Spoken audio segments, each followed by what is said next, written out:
Alright, so today is the very special 5-year anniversary tour that we got here on the AutoCraft server. It's still very hard to believe that we even passed 1 year, and now we're at 5 years of in this world, doing these stupid projects ever since pretty much day one at this point. So yeah, I mean, still can't thank you guys enough for the support. You guys all know that I never even anticipated doing this.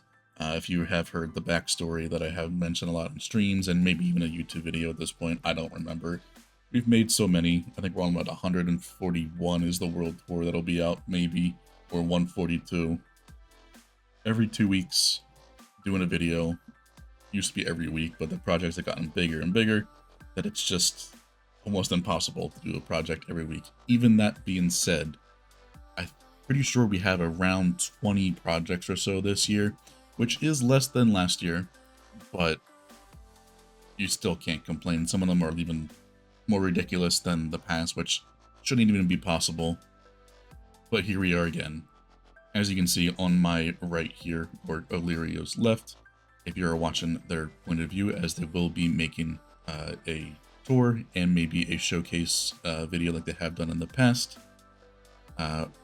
It's going to be a very slimmed down. There's no special guest besides Elyrio. I originally wanted to go through every single project that we have done on the server in 5 years. As you can tell, something else has happened on the server based off my armor, and I wanted to maybe go through everything. I realized that would probably take a good amount of within 12 hours, maybe even more, of just time going to the projects. And that there's just so many. So we've done it in the past where we just go with every single year. We go through every single project that was completed in that year. So we're just going to continue with that. And in doing so, I kind of left myself with like no time to organize a tour and set it up. So that is why we have no special guest besides Elyrio here, because they're always great and helpful when it comes to things like this. And it's always nice to have them on the server as they are on it normally, but you know, with their own survival world and Chronos, it's kind of difficult for them to hop on here all the time for projects and things like that. So we're going to go through everything that we completed this year. It is still quite a lot. And of course, starting at spawn like we always do, in case you aren't aware.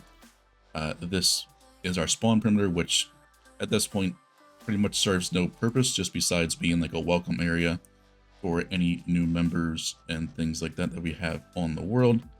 Of course, if you wanted to apply, the link is in the description for the Discord, where you can fill out an application to do so if you ever wanted to hop on the server. But ever since updating to 1.21.6, we are on currently and have been for about a month or so. Spawn chunks are not the 21 by 21 chunks around you. For spawn, it is only a 3x3 of entity processing, which is basically just the same as a nether portal. So we decided to just remove them entirely at this point and make them 0. That way they don't exist, because when we do update again in the future, they will be fully removed at that point. So let's kind of like future-proof it. So we have a spawn chunk loading grid down below that will be eventually made, marked out by those 2 squares that will power our new factory up there for the concrete that we will not be visiting today, because that is something that has not been completed as of now, but will be in the next tour, of course. And something else that drastically has changed is going to be our Nether. And this is still a work in progress, and it is a lot of work, as you can imagine, over here based off this map. There is near 100 projects that will be linked up to this NetherHub. And everything is fully encoded. We'll have a specific code you can input into these books down here that you can go from anywhere to anywhere. It's a P2P network. Also has chest minecart integrations. If you ever wanted to transport large amount of materials either back to main storage or anywhere else, you can do that with that. As of right now, not fully functional, because as I go out in free cam here, you will see that there is a lot. Especially around spawn, this sort of network doesn't really work the best for us because we have so many things condensed into the spawn area, because based off the old NetherHub, if you have seen that, it is a little bit of an easier thing to do, make smaller ones because they're all individual. Whereas with this one, they're all interconnected onto the same line rather than separate ones going to very similar areas. But yeah, this, you can tell there's still a work in progress. There is a lot. I think we did recently just pass like 60% or something, maybe 50 of total completion for the hub. That doesn't include, you know, all the encoding bits, but that's just all total blocks placed. It is a lot. It's very tedious as well, as it is so many blocks and it's just a repetitive thing over and over again. It can get very annoying to do. But we will get it done eventually, just it wasn't done in time for the tour, so we're going to have to be flying everywhere, which is just like how we normally do anyway. This was also redone and inputted into our new central area here, all of our concrete storages and whatnot. We do have all the infrastructure in the Nether. We used to have a variable box loader on top of this up here by Andrews. All this has since been moved to the overworld, as we have a faster concrete converter now. Of course, we will show that in the next tour or in the videos that will be coming out when we do finally update, when the new videos actually are coming out, because we have updated and all the old projects have been completed and shown off on the YouTube. But all of our concrete stores, whether the powder or the solid concrete, can be found in the middle here for our spawn stations. We do have 2 of them just for symmetry. It was really the only design decision there. Of course, we also do have our overworld mob switch and Nether mob switch toggles in here as well. But that's pretty much all of that. And then, of course, the only way to get out, you would think, if this would squeeze through that little hole over there. But if you don't want to take a minecart ride, you go over to the side over here on the north. There is a hidden door based off this polished blackstone pressure plate that you can just walk right out and go to anywhere you want, flying that way. Of course, if you also go to like an end portal or whatnot, it'll take you to spawn, so you can always just go out that way if you ever want to do so. But here on top is the bulk. We have a full box checker here that is coming out of the entrance. So as you can tell, over here is where all the boxes from the concrete thing come through, make their way on this ice path down over to here. And because we are using variable box sorters and they do break after every operation when you turn the farm off, and you could get some boxes that aren't filled, we have an is full box checker here that will make sure that we only input full boxes. Then this does mean that if we do get a partial box, or, you know, even if it's one item away from being completely filled, it will get burned into the fire here. So if you cared about like saving the boxes, you wouldn't put them in fire, but we have so many shulker boxes, and it's not like concrete or anything like that is difficult to get, so it's just all straight up burned. And yeah, but this thing has seen a huge overhaul ever since we did change some things with the NetherHub. We wanted to make it a lot more feasible and just better overall to access, which is why that has changed there. So at some point, we will finish the NetherHub with all the piston bolt networks, and it will be a huge lifesaver. But for now, it's sort of just a huge work in progress. Alright, our first location is going to look different than what it did before in the YouTube video if you did watch it. This is going to be our converter perimeter. Ever since updating, we have made some serious upgrades to this area.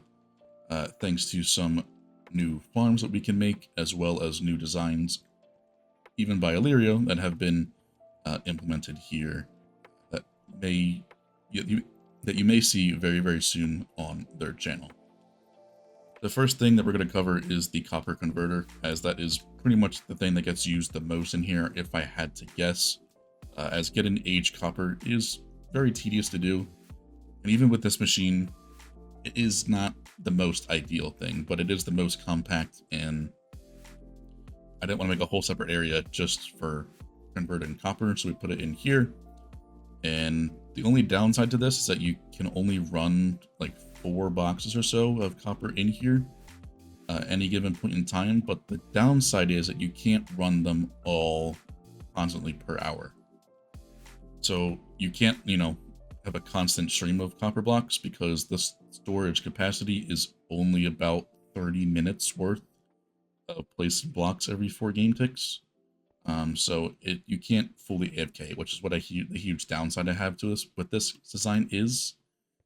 It's not the end of the world. It just means you gotta like constantly start and stop it, which, not great if you want to just like fully AFK and get a bunch of the fully oxidized copper blocks, but I guess I can't complain too much because it does get the job done in the end.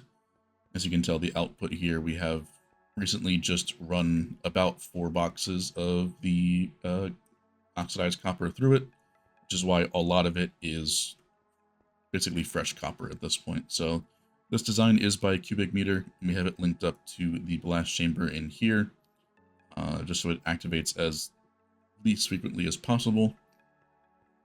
But yeah, as of right now, this is the only thing that actually goes into the blast chamber. I think there was another thing at some other point, but it's just the copper as of now has been remade. One of the newest things is the pumpkin carver. This thing has been a huge lifesaver, if I have to tell you this right now. But I guess first we're going to cover the variable box loader over here. This is a global reset variable box loader by Heinz, I'm pretty sure. And it's very small and compact. If you have seen Andrew's one in the past, this scale is absolutely nothing compared to the one that Andrew's has made many, many years ago. But everything that is farmed in this area is funneled its way into this variable box loaded array. So it does mean for things like, the pumpkin carver or the Mycelium, where they're only about like 18 or 36k an hour, this full array is complete overkill, as it can handle about a little over 200,000 items per hour. But we do need this because of the log stripper and or concrete converter there that we will talk about in a little bit, as that can do 180,000. But yeah, that's where everything gets funneled to. All the water streams will make their way down to that array, which I will show you real quick.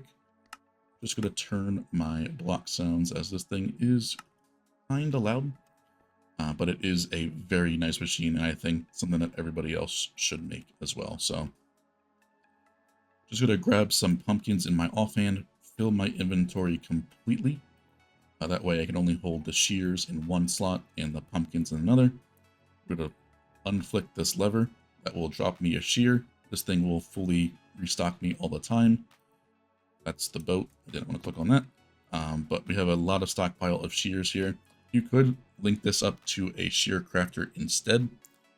We just haven't done that, as the schematic only includes the shears, and I didn't want to modify it first. I want to make sure it all worked properly, so maybe at some point we could add a shear crafter, but it's also not that difficult to just craft some shears beforehand. But yes, all you do is you stand against here, you have the shears in your main hand, pumpkins in your offhand, and just player yourself, use interval of 1, you'll place 1, then it'll kickstart system there. And yeah, you can see that all the pumpkin seeds are forced off to this one side only, but all the actual carved pumpkins are making their way down and being dispensed out here. Originally, there is a shulker box loader down here, but like I said, I didn't want to have it like partially be filled, so we have all of it linked up to the variable loaders at the side there. But yeah, you can see just how quick you're using shears here. I'm already going through one. I'm already halfway done the next. So it does rip through it. It's about 36,000 carved pumpkins per hour, which is actually insane compared to some other designs, especially for how simple it is. It's not a big build at all. A lot of it is just shulker box unloaders at this point. So for this machine, if you know you made a lot of chromosses or just anything that uses a lot of jack-o'-lanterns, you know that this is one of the most annoying things to get in large quantities. So we're going to just stop here, I'm going to turn that off. And we're going to just pick up everything, so that way that lever stops the shears from being crafted. I just made a barrel here to put the shears in instead. Then any leftover pumpkins you can then just chuck back in the box there that you do get at the end. And then over here, we can see the variable loader getting on cooldown mode right now. It is just emptying the filters, and all the boxes are being broken. It'll only break boxes that do actually have things inside of them. All of them will make their way over to this part here, where you can take them out. I have a little box merger over here, where you can then just drop all of them, and then on the right, you can then put them in a box, and then that way they're all compacted into one single one, and then you can obviously just take them out if you wanted to. It's not a full box, but then if a full box is broken, it'll then make its way down to the bottom chest there. We mainly need this because of the copper converter, because it is a slow blast. It only brings items in every 20 to 30 seconds.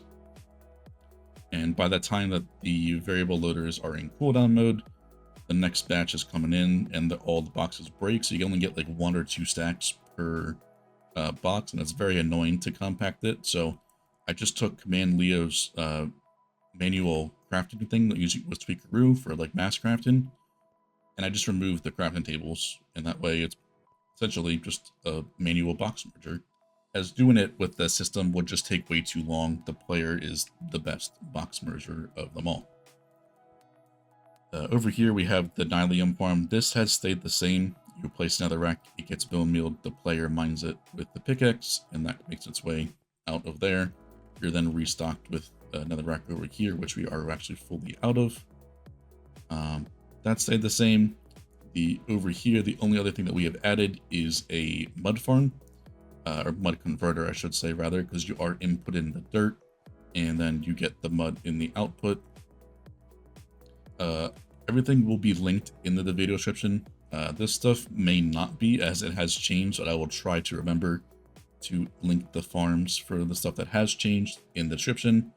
But all the videos where these farms are actually made, they will be also linked in the description below. You can find on my channel if you wanted to do so. Keep in mind, some things are still in the pipeline, as I kind of ran out of time to get all the videos out before the world tour, which did happen last year because we did so many projects. It was kind of almost impossible to keep up here, but anything and everything you want will be somewhere linked in the description if possible. So all you do, I added a box unloader, a box eater right there. When you would have dirt in, you would then just go down. Oh, did that wrong. I'll block myself off. So you would come down here. You just place dirt against that back glass block or black piston. And then we have the pressure plate here that will dispense a new box once you do run out of all the dirt. All that's happening here is, if I go into CS, up here there is a dispenser with water bottles inside of it that power every 4 game ticks that create the mud from the dirt. And then it just gets pushed into a blast chamber where it gets blown up and out. Despite its size, because you're placing a block every game tick, it is 72,000 mud blocks per hour, which is an insane amount. Now, it does mean that you do require the dirt to place, but it is a very small and compact thing if you need dirt very quickly and you don't want to make a huge mud farm. You can also just do something like this, where you just manually convert it. The best thing about it is it does recycle all of the bottles, so you don't need to ever refill that besides the pre-fill, which is not too bad. Only about, I think it was 6 or 7 shulkers. I really just said that. It's only about 7 shulkers of empty bottles to pre-fill, which is not that bad. So that's, you can get a lot of mud that we are finally updated. Of course, if we were still in 1.17, this wouldn't be possible, but because we are, it is all there. Last thing, and the most recent thing that has been added here besides the mud, of course, is Elyrio's 180k log stripper and or concrete converter. as it does have waterlogged stairs that you do place on that can convert any concrete powders into the solid concrete. To use it, you do need TIS carpet, as at the bare minimum, you need to place 5 blocks per tick, which I do not believe is possible in vanilla. I could be wrong, but I don't fully think that it is possible without that. No, you can't. So I knew for sure that the log stripping was not, because you do need to do 10 blocks per tick, which is a lot, but it does work with TIS carpet. We have a bunch of axes here, as you can tell. We have done a bit of damage to them in that box there with stripping some logs, as just like the aging copper and pumpkins, it's very annoying to get in large quantities if you need it for like a decoration or any of the builds or farms. It's very tedious. So all you would do is put your boxes in here, pick up your way up the ladder here, turn the lever off. We could position this somewhere else if you really wanted to. It's not too difficult to get up there. And then you're just placing against that very last stack stair there with the item in your offhand, and then you fill your inventory up. That way you only get 1 stack at a time for the box. So very simple thing, but it is a extremely fast thing. Elyrio did have a bunch of mixed box loaders down below originally, but like I said, everything is all rerouted to the main unloading array, as when you switch in item types with this kind of stuff, it's kind of annoying. Same thing with concrete. When you have the concrete duper, not having a variable loader is more of a pain because you don't get all the items back. When I first was testing it to make sure it all worked properly, I put in 4 boxes of black concrete powder. I only got 3 boxes of black concrete in the output because all the rest of it was still buffered in the box loader. So that's one of the huge advantages I love about the variable box loading array, because it doesn't buffer anything down to the single item that you produce in the farm. It is given back to you. Now it is in, small boxes, but that's the whole point of the box merger there. So this area should be fully finalized now. I don't see anything ever being added to it unless Mojang does add some more annoying blocks that we do not have in here. It can be added. We have ample space in this manually dug perimeter that is in the shape of recycle arrows because, of course, hence the name, you are converting blocks into other blocks, just like recycling. Alright, the next project that is here is the Pillager XP Outpost Farm. It doesn't entirely work in this version anymore because of the fact that the new spawn height, or the terrain depth rather, has changed. So if we go back to the AFK depth point, because it's so far down, we get mobs spawning beneath. We do need to turn the mob switch off, of course, as well. But if you have seen this, this is based off the Nico is Lost Outpost farm, which uses a raid bar, as you can tell up there. This Scavenger here is part of a raid that's been here for a very long time. And any villagers that spawn in the area here will spawn and then join the raid. When they do so, they do not count toward the mob cap anymore. As you can see, this guy right here, they're not counted to the mob cap because they've joined the raid. Unfortunately, this doesn't really seem to be working anymore, as a lot of pillagers are getting stuck here, which they didn't in the past. So this may need to be changed at some point if we wanted to do so. I really want to get it to work for the Bad Omen bottles themselves. But because they're in the raid, apparently they will not drop the Bad Omen bottles. So yeah, I will put a clip here if I can find it. Well, maybe also send it to Elyrio if I can, of the farm actually working. It is a sight to behold when it did work, as there was, at least all the time, I think there was around 1,000 pillagers at all times in this farm, which is a crazy waterfall to just watch down the drop chutes here. So unfortunately, I cannot run it now, as for the reasons I have explained, but the player would normally just sit down here with their sword, swipe it at the armor stand, and that would activate the conveyors that would then send more of them down. I did add this on-off switch of lava being dispensed down here because there was a lot when you turn the farm off and you stop swiping, because the pillagers would just constantly keep spawning because they don't have a mob cap at that point because they're joining the raid. So it can get out of hand very quickly if you do not have the precautions to deal with it if you're not actually using the farm. Which is also why the portal is still so high up, because we need to despawn all the pillagers before we do leave, and the only way to do that is to fly within 128 blocks away. That way the hostile mobs instantly despawn.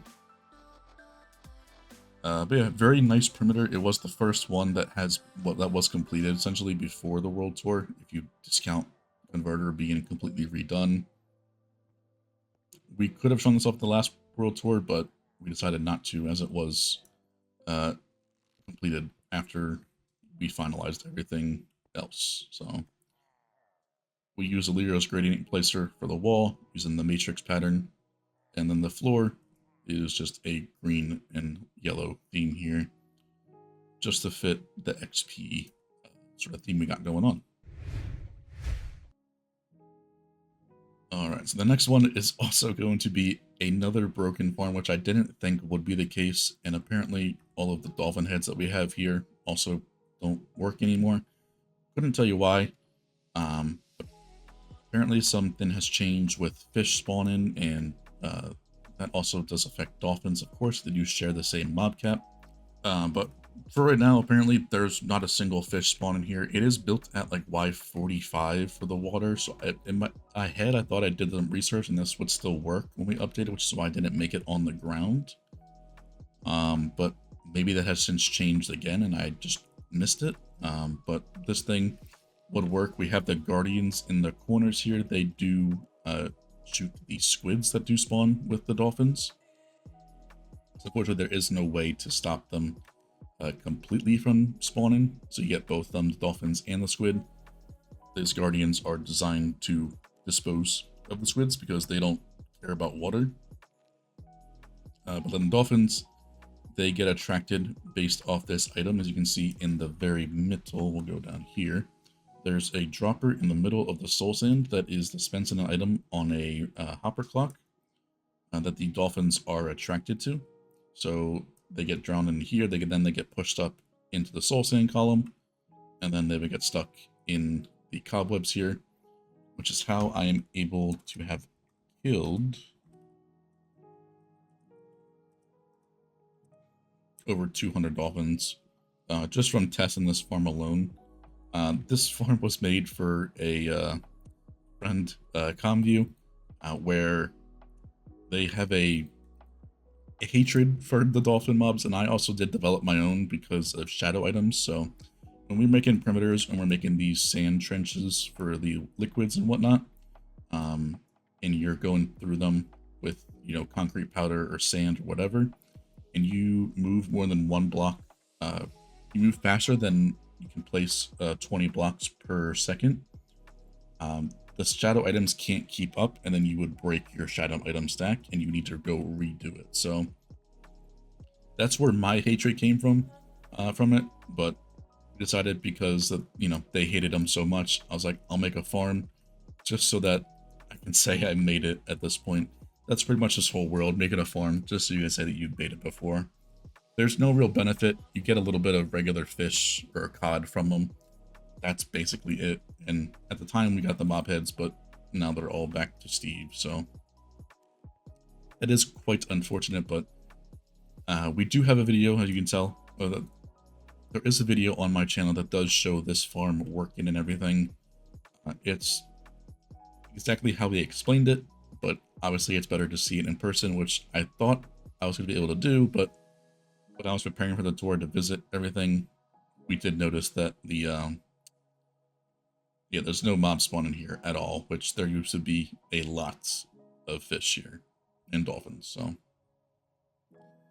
kind of unfortunate, but it's not really worth redoing as it wasn't really useful at all. So it may just sit here in the graveyard forever. But yeah, once again, Elyrio's gradient wall placer was used for the wall decoration, and then we have the dolphin pixel art on the floor, which turned out absolutely amazing.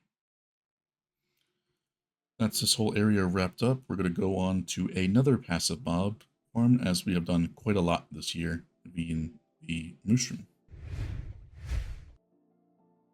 Alright, coming the distance now, you can see we have the nether side of the Mooshroom, and it is a single dimension farm, which is why we have this little thingy here that is like a little mini mushroom island. We have Elyrio's player cannon, which we need to fix because the pearl alignment has changed, so that's why we can't use those at all right now. But through the portal here, we will go to the overworld, which is a giant mushroom farm. Not really giant, but it is a decently sized farm for the speed. So we get roughly 2,300 steak and 1,600 leather per hour. Well, I guess the thing is we did before we updated in 1.17, as this was built at the bottom of the world. I suspect this is going to be significantly slower now, as the world height has changed by a lot. There was no bedrock break-in to begin with here. The deep slate at the very bottom beneath the floor was where the bedrock was. But we have the smart spawn detection here that Elyrio did have in their design. They also did make a dual dimension version of this that is available on their Discord if you for some reason wanted to build one of these farms, as they would be useful if Hoglins didn't exist.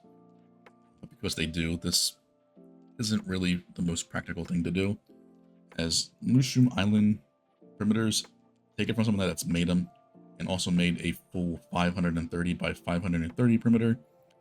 It's not fun. It's a pure ocean perimeter essentially, and then we also had unlucky and we had a bit of ice spikes on the one side, so that made it even more annoying. So yeah, just don't make one of these is all I can really say. But yeah, doing this, we only need to have the string and the tripwires in one spawning pad.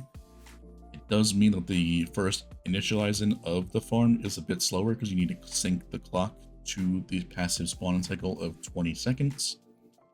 But it does mean it's less build effort overall, and it means you can have a global clock rather than a detection spawn pads where you have it all separate. It just means it's a bit easier to build overall, at not really costing you the rates, just a longer startup sequence, which is not the end of the world. So we're not going to sit here forever. If we do happen up getting a mushroom to spawn, we will show that off. But what this does is I'll go into CS here. We have everything with piston conveyors, because with this, we didn't want to be dual dimension, so we need to bring the cows that spawn on the pads up to the player. So the only way to do that is with mob conveyors. So we have to use these piston things to feed tapes down here that push the cows along. We do need this lava, thing in the middle here to sort out the babies, because some of them won't get pushed off. As you can tell, the conveyor is alternating between heights, going up and down. So the babies can get stuck right in the middle here, and then they would either get pushed off at the edge here or get pushed into the magma blocks and then just sit there and get disposed of. Otherwise, the big mushrooms then get pushed their way over onto these magma blocks. That way they are being ticked so that they don't despawn. Wait, no, they wouldn't despawn, but they're getting just pre-damaged. That way they are a little bit less HP when they get to the top here. So we have all three platforms converge into this one section here, where they then get pushed up or over to the middle one by one, and then pushed up by this conveyor that Fallen made for the polar bear farm. I just repurposed it for this farm here. And it is very occasionally that we do get a couple of mushrooms stuck at the bottom here, so we have a little bit of extra lava dispensers here that will clear those guys out and free them back up the mob cap, as they will not despawn. But yeah, the player is then just sitting up here, where they then would just swipe the armor stand with their sword to apply the Ludent effect. They are lit on fire by this netherrack, so you don't need to have a fire aspect sword either.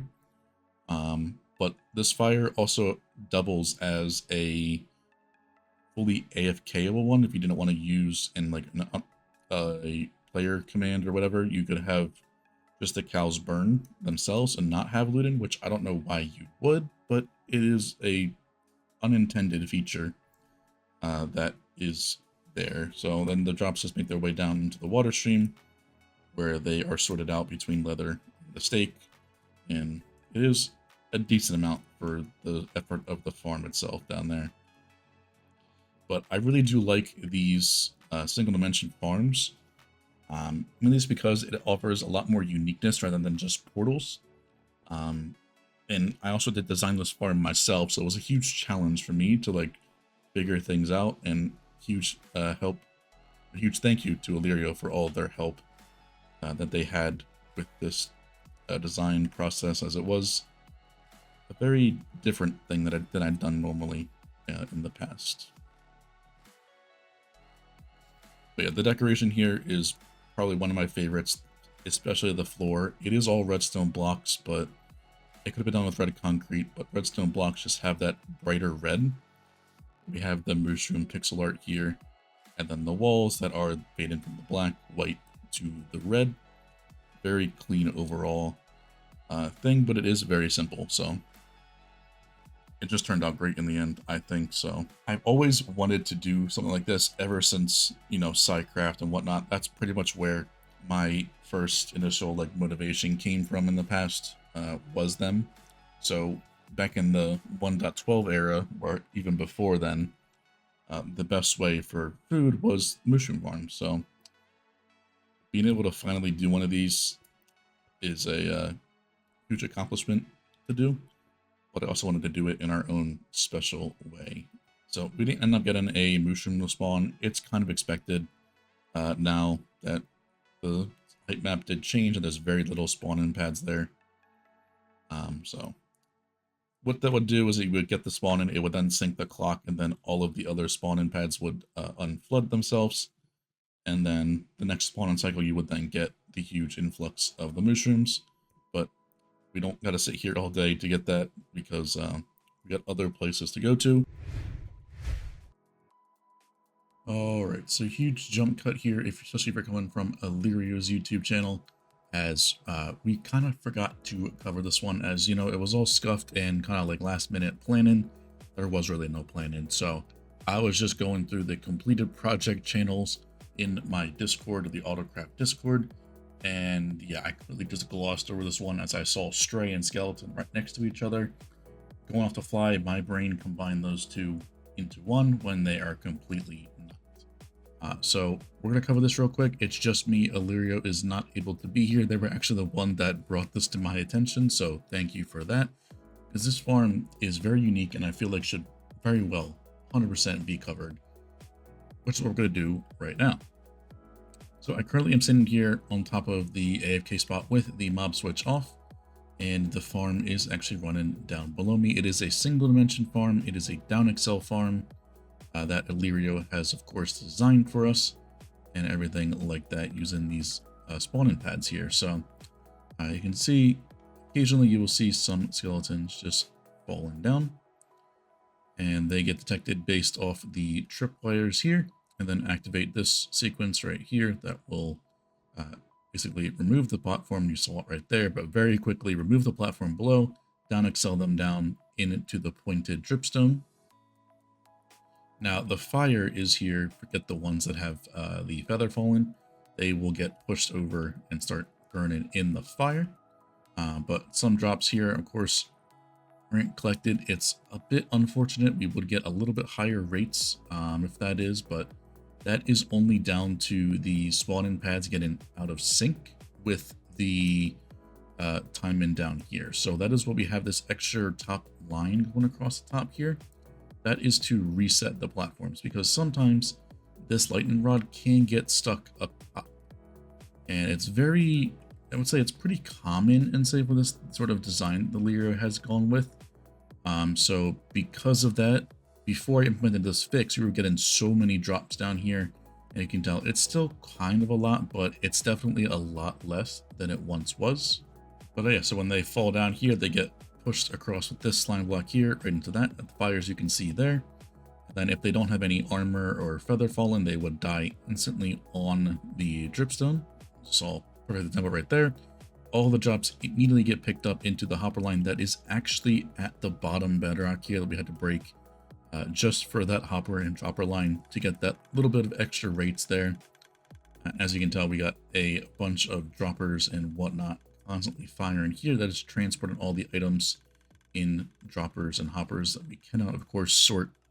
We cannot use water in the nether, so sorting becomes a little bit difficult here. So we have just these 1/6x loader for each of the bones and the arrows, as that's the only stuff we could get from here, as they do die to fall damage.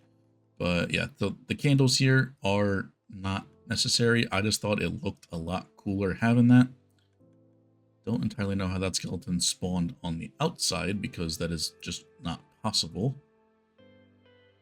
But they will eventually despawn as they are far enough away from the player. I have these two markings here, that way I can constantly turn on the dropper lines, because sometimes it's not perfect. We will eventually get a little bit of backup here in the dropper line. So this marked out here, that way I can go like this, turn that on that side, and then I have the same thing over here somewhere, I am pretty sure, to do the same exact thing. It's over here, not by a different glass. So what that essentially does is that just constantly is activating the dropper lines for the output drops. Sometimes, you know, things get backed up because of the delay not being long enough and whatnot. So very simple solution is just to add a little lever here that will constantly be clicking those droppers, whether the fade-out clock has enough or not. So not a big deal, very easy addition, but I was going to mainly focus as the rest of the bedrock breaking we had to do. It's not a lot, which makes it a little bit more difficult to do. I mean, obviously the easiest thing to do would just be to break the whole floor, but that wouldn't look the best. The original plan was to break the full roof, which is why the roof isn't fully centralized, but I think it does look its cool factor of its own. But if we were going to break the full roof, as it is a manually mined project down here, as you can see, this is all manually mined out. It is a certain shape that we have going on here, and we did extra walls here just to seal it off completely from the rest of the area. But yeah, all manually mined out. I think it's around 100,000 blocks volume per layer. The last time I did the math, which granted was almost a year ago, I think at this point. So that could be wrong. It could be a little bit higher, a little bit lower. But yeah, so we did the bedrock breaking up top here as well. It is a full strip of all 5 layers. As you can tell, there's the overhead being 1 block per. And I just sort of capped it off, make it look a little bit cleaner. That way, in fact, it looks like there is no overhead, which is, I think, a very nice thing to do. That is not very much effort, to just a little bit of decoration that goes on top of the overhead there. And just smooth it all out. But yeah, all of the drops are, like I said, transported up here via this clock. Little system I got going on here that just essentially just aligns the items against this occasionally, then sends them across. And if they were to, of course, go across the other side, then they would get sent back. Which rarely does happen, as the rates are not too high, but sometimes on top of cooldowns and whatnot, you could, of course, get that slight oversight of the thing. So just making sure we cover all bases and don't waste any of the drops. I mean, I could, of course, just like cap them off, but to each their own, not a big deal. So yeah, all the drops will make their way down to here, where we have all the bones get sent to one side, and all of the arrows get sent to the other side. We've probably taken some of these bones back. This dropper vader is not perfectly reliable, but it gets the job done. It's just a temporary storage pretty much there. I mean, we can get bones and arrows various other ways, so I'm not fully worried about that not being completely. This is just a nice little farm that we got going on in the nether that only farms regular skeletons. I don't know if I mentioned this in the beginning. You can see the thing getting out of sequence right here. But this is why we have the extra clock that will fix that, because this does unfortunately happen sometimes. But occasionally we will send a signal via that top rail that will reset this. I'm going to just wait for that. Obviously, the more frequent you send it, the lower your rates are, because it does block the spawn attempts, but there we go. That was a signal that gets sent down all the way to reset all of the things here. And then, yeah. This uses the same biome border bug, as we're going to call it. As you can see right here on the top left, I'm going through a soul sand valley and another waste right on a border. This location was very specific because we needed a full random despawns here fully to be the same thing as the soul sand valley, and then it swapped over to the nether wastes. Otherwise, if we can't have that, then the farm is very, very slow, as the size is limited based off that border crossing right there. So that's only why we have a farm in this little small strip right here, and of course the full despawn sphere that we would normally. So, but the fact that this is a lot faster than it would be for a full despawn sphere anyway, and it's of course a lot less effort to make. So yeah, this area I think definitely should have been covered. I do completely apologize for missing that in the original tour, but yeah, this area turned out pretty clean and simplistic for how it actually is. And of course, it's just to be a unique farm that we have here. And normally we would take the player cannon, which is right here, but as we now updated, the pearl alignment does not work anymore, so we will have to figure out something else to actually fix this. I think there's an updated version of this cannon, but I don't know for certain if it needs to be a full rebuild, which wouldn't be ideal. But yeah, we'll cut back to the rest of the tour now. So I do apologize once again, but let's get back to the rest of the tour. Alright, so I said I could get useless, and what could be more useless than a passive mob farm that never gets used? Well, that, my friends, would be sand quarry. As we do, obviously, gravity block dupe on the server. Why would we make a quarry for sand when we can just make a concrete duper and just run that instead? Well, ever since seeing Elyrio's video on the project, the time-lapse was super satisfying to do, and I wanted to do it myself, so I was like, let's have at it, but let's do it in the AutoCraft way and make it even more stupid, but also make it a 900 block long sand quarry. So we have 3 of the quarries individually. They have a max width of about 300 blocks, so that's why we need to do separate ones, and why there's extra middle trenches here, because we couldn't just make a long one, as the items would then just despawn. So that was the compromise we had to do there if we wanted to make a longer one. So we fly all the 1,000 block that says ran so far all the way down. You can see the wasteland that it has left over with all the barren trees. There's no sand on top. There's a lot of stone exposed. That is all thanks to the sand quarry here that goes around and harvests all gravity blocks at the end here. So what it does is it has a patch of soul sand and then regular blocks on the edge. The flying machine is a 3-way flying machine that goes across. It'll then pick these blocks up, and then it'll be in the air like this. It'll fall and then break on the soul sand. Then there is another piston at the bottom that would then push it across to the other side, where it would then fall off into the hoppers and be collected that way, and then sent back to the main storage that we were at over there, and be sorted into box loaders. So we do need shulker box loaders, because you do get some like sticks or saplings and gravel and whatnot in the pipeline, as they do break, of course. So we need to have like a little bit of a filtered box loader at the end there, which we do have, but all the quarries are parked here as of right now. If we go back to the storage, we'll see all the sand that this quarry has gathered. I'm pretty sure it's around 2 million or so that we got from this, which is pretty decent. If you weren't, of course, gravity block duping, this would be the only realistic way to get large quantities of sand, if you ever needed to do so. So we have this little building here that is our storage. That way it's somewhat decorated and not just a simple storage. But on the left here, is where it was filled up first. You can see we have a lot of sand here. Each one of these columns is 1 million, so I think we're at like 1.5 or 7 total sand that is still here, has been collected. So yeah, it's not a useful thing in the case of if you just needed sand for like concrete powder or glass or whatnot. And your TNT dupe, this really makes no sense at all, and was just a fun little side project that we could do here. So yeah, right behind us here where the middle chest is the 2 6x box loaders that have the sand obviously get packed into them, where the water stream converges into them. So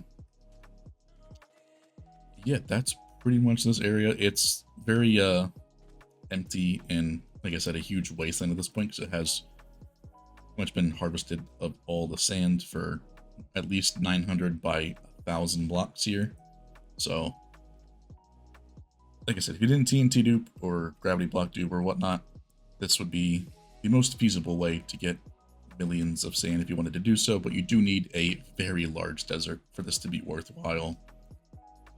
So yeah, that's the most useless project that we have made all year, and it's kind of hard to believe that it's sand, which is a very useful thing by itself. So the next thing is actually what we're standing right on top of, and you would probably not know from the naked eye here unless we were to go into CS or FreeCam and go right below. Right below here is our 1k by 1k nether perimeter. This was completed more than a year ago at this point now, I'm pretty sure. However, we still haven't fully finished it, as just like in the overworld, which we were right next to, right to the south of the sand quarry, we have the overworld 1k by 1k void perimeter, which is in the 3-year world tour if you wanted to go see that. We're planning to make the same thing in the nether. The perimeter was completed quite a long time ago, but we are sort of in the process of setting up the breakers to actually break the floor and the roof, as we have double the amount of bedrock as we did in the overworld. So hopefully, thanks to Cade's breaker here, we should be able to do this relatively with ease. It's just going to take about, I think you said about like 10 days or so earlier to go across 1k blocks. 11 days, I think. 11 days just for one layer to go across entirely, and roughly it's about a day or so after you launch the first breaker to then be able to make space for the next one. So about 14 days, about 2 weeks, you can get a full 1k by 1k broken with these sort of 5-layer bedrock breakers. But of course, you have to build one layer at a time, let that one break enough space for the next one, and so on and so forth until you're able to get all 5 running. But once you get all 5 running, it's just an AFK point at that time. So, but it wouldn't be 5 for us because we had to do the same thing on the roof, which we hope to run at the same time. That way it's as quick as possible. It can be done to break the full thing. So yeah, everything's in place to be done. It's just having to get the time and effort to build the rest of the breakers and letting them run until we can actually break it. So hopefully by the next world tour, we can have this fully broken and we can finish off our project of having 1k by 1k in both overworld and nether completely voided. If we go back out of CS here, this portal with the yellow and orange glass is actually the center of the perimeter, but it's also the center of the overworld perimeter that we can go through here, which is why we wanted to make them in the same spot. And of course, this does look a little bit different if we were to fly to one of the edges here, because we did update, of course, and we can actually fly down a bit lower. The terrain is now visible on the outside, so we may or may not extend the wall down. So yeah, we have these extra liquids and whatnot that are flowing into the perimeter. because that's where the bedrock was broken all the way to. And when you do update, if you don't remember, you don't have any blocks that generate beneath if there is no bedrock. One thing I do want to show people, if you want to see estimate Elyrio, on the, for whatever reason, on 3 of the sides besides the north side, we do have a strip of terrain that generated beneath the wall. So if you fly through the wall, instead of being a empty gap all the way to the overhead, which is what this extra deep slate, these 2-layer deep slate here was, for some reason, I guess the game decided to glitch out, but there is a strip of terrain underneath the single block thick wall, and it just looks a bit weird, especially when you get to see some of them like liquids that generate. They don't update. You can see here, if you want to see estimate, there's lava and whatnot that just didn't update. So that's weird. Effectively have update suppressed Very funny. the liquids here for some reason, but I don't know if the terrain gen didn't work here. You can tell there's some vines and whatnot on the wall, but it happened on every single side besides the north. So I'm still confused on to as why that is, because I always thought that if there was any bedrock, then it would generate beneath the bedrock. But if there wasn't, which there wasn't with the wall, because the wall is made, if you look at it, at Y0, it's impossible for any bedrock to be beneath that. Why it generated on 3 sides and not all 4, I have no idea. So if anybody does know, and you want to leave it in the comments, I would appreciate that, because I didn't understand it at first when I first visited here, and the fact it's only on 3 and not all 4 makes it even more confusing. So yeah, so the main thing is that they are both centralized on each other. So that portal in the Nether is in the center of the portal in the overworld, and vice versa, of course. So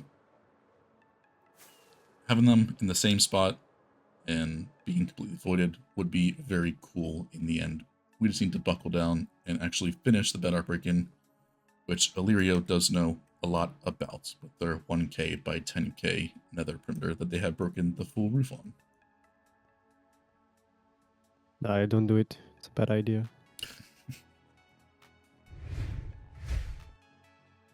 This will actually be the most recent video on the channel if I don't end up uploading one before the World Tour. This is the Bucket of Fish perimeter, which is quite an interesting one, and something I always wanted to at some point do when it came to Nembom, which is the designer of the farm. Seeing this thing was actually really interesting, to say the least, back in the day when they did make the fun farms sort of category they did. But I wanted to make it fully automatic, where there was no refilling of buckets or whatnot. Everything was fully automated here. So we have MD's iron farm up top, the waifu. This thing produces basically just enough iron per hour to fully sustain all of the buckets that we do use per hour. Now, unfortunately, this was designed with carpet auto-crafting table. So now that we do updated, we need to make some actual regular bucket crafters that work with the crafter rather than the crafting table. But, you know, we have some over here stockpiled up, and I can't see us ever needing this stuff besides maybe the pufferfish for some weird door mechanic or whatever. But we have it fully automated here with the link with the lever right here, which also in turn turns the iron farm on. So we should, hopefully, if this thing still works, I think it should. The clock may just be not perfect for this version. I think iron golem spawning times did change, so it wouldn't work constantly, but it should still, at least, hopefully, spawn some golems. If not, okay, so they do still work. I think we need to modify the clock to make it a little bit longer there. So all you would do is you would grab the bucket down here. You would then get on top of the slab and trapdoor. We need to stay back a little bit because of the fact that we have the pufferfish in here. This is built in a warm ocean biome. That way we could get all of the cods, the tropical fish, as well as the pufferfish. And I'm surprised that fish are actually still spawning here, unless they were just stuck here. No, okay. So this looks like it also is now broken, which is kind of unfortunate. But like I said, it's a lot of the farms we made this year are very niche and are likely to like never be used, but just so that we had the farm, we always wanted to at least try and make it. But you get the bucket, you then... Looks like my shulker box loader broke. That's not good. But you would just need to sit there with the bucket, click twice, and then drop Q to drop the bucket into the hopper. It would then get picked up, and for some reason this box did not break because there is an empty bucket in there. That is why it should have been a water bucket, but like I said, it's not the end of the world. We are probably never going to end up using any of this stuff, so it is all good here. But the iron farm would supply you with the iron. It looks like that this is definitely not synced up correctly at all to be working, but you would have that to then create the iron to then craft the buckets that you use per hour. So you wouldn't need to pre-fill anything at all. With the floor here, we went with Finding Dory or Nemo, because obviously that's just the perfect fit in for that. And then we have the coral reef background here that just ties the whole area together, I think, and very unique sort of decoration here, I think, for the area, considering what we had to make inside of it. So very interesting farm to say the least, but useful or practical, not entirely, unless you're going to need to collect every single type of tropical fish there is. This would be the farm for you. Alright, so the next area is our fully automated dirt farm. We have a huge storage here. As you can tell, there is not a single box in here. Well, that's also because I've never even filled the farm with Bonemeal. So I inputted the first few shulkers you can see over here into the unloaders. But this whole dropper line needs to be filled with Bonemeal, or so I've been told, for the farm to actually work. So yeah, that thing is never going to be ran, mainly just for the fact because we have quarries and manual mining projects where we have gotten quite a significant amount of dirt. But this is the way we could get it fully automatically if we wanted to. This farm makes, I think, 180,000 dirt per hour, making use of 2x2 spruce trees. It does also harvest a small amount of logs because you need to get out of it to replace for the the saplings, of course, to grow more trees, but it has a ton, and I mean a ton, of stone converters just to create the moss and whatnot to then turn it into dirt. I'm pretty sure that's how it works. Like I said, I haven't ran it, so I don't know entirely what's happening here. Oh no, it makes sense now. We need the moss for the stone to go into moss. That way when the 2x2 spruce tree grows, it creates podzol, and then we blow up the podzol. Now I remember exactly what we needed here. So this thing has a lot of moving parts. It is very annoying to make because there is so many different types of items that you need. It did take quite a long time to build, and like another project in this world, it's probably never going to be ran at all. But it is here. If we ever needed to have a lot of dirt, we have a fully automatic farm to do so. On the right and left, on the east and west side, we do have the Chromos here. I made 2 separate towers just for the sake of symmetry. We could have just done one tall one. That would have been fine. But we've had this to supply the bone meal for the farm. Each one of these 2x2 squares is 8k. So each of these towers makes 24k. Total, obviously, do the math, 48,000 bone meal. I don't think it uses all of that amount. It's probably around 40,000 or like about like 44,000 if I had to guess to get everything there. I always just make larger than I need to because I'd rather have a surplus rather than less than I need. Those all make their way up to the box loaders and then get input into the unloaded array here if we needed that to happen. But like I said, it's never going to get run, so it was just for the sake of making the farm like a lot of things on here. We have the on-off note block here that you would then turn the farm on and off. That also does turn on the pro mosses, so you can have that all linked up to one on and off switch.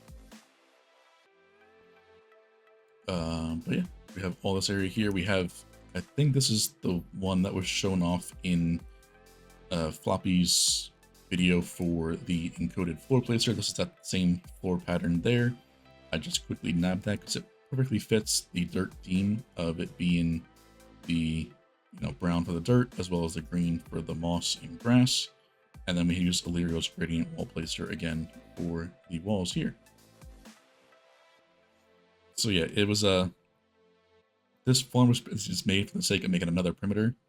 As of right now, before we exclude any new projects we have done, in this world we have 95 perimeters, which we are so close to having that big 100. I hope to hit it before the end of the 2025 year, which we have about 3 months or 2 months actually to do so before that does come to an end.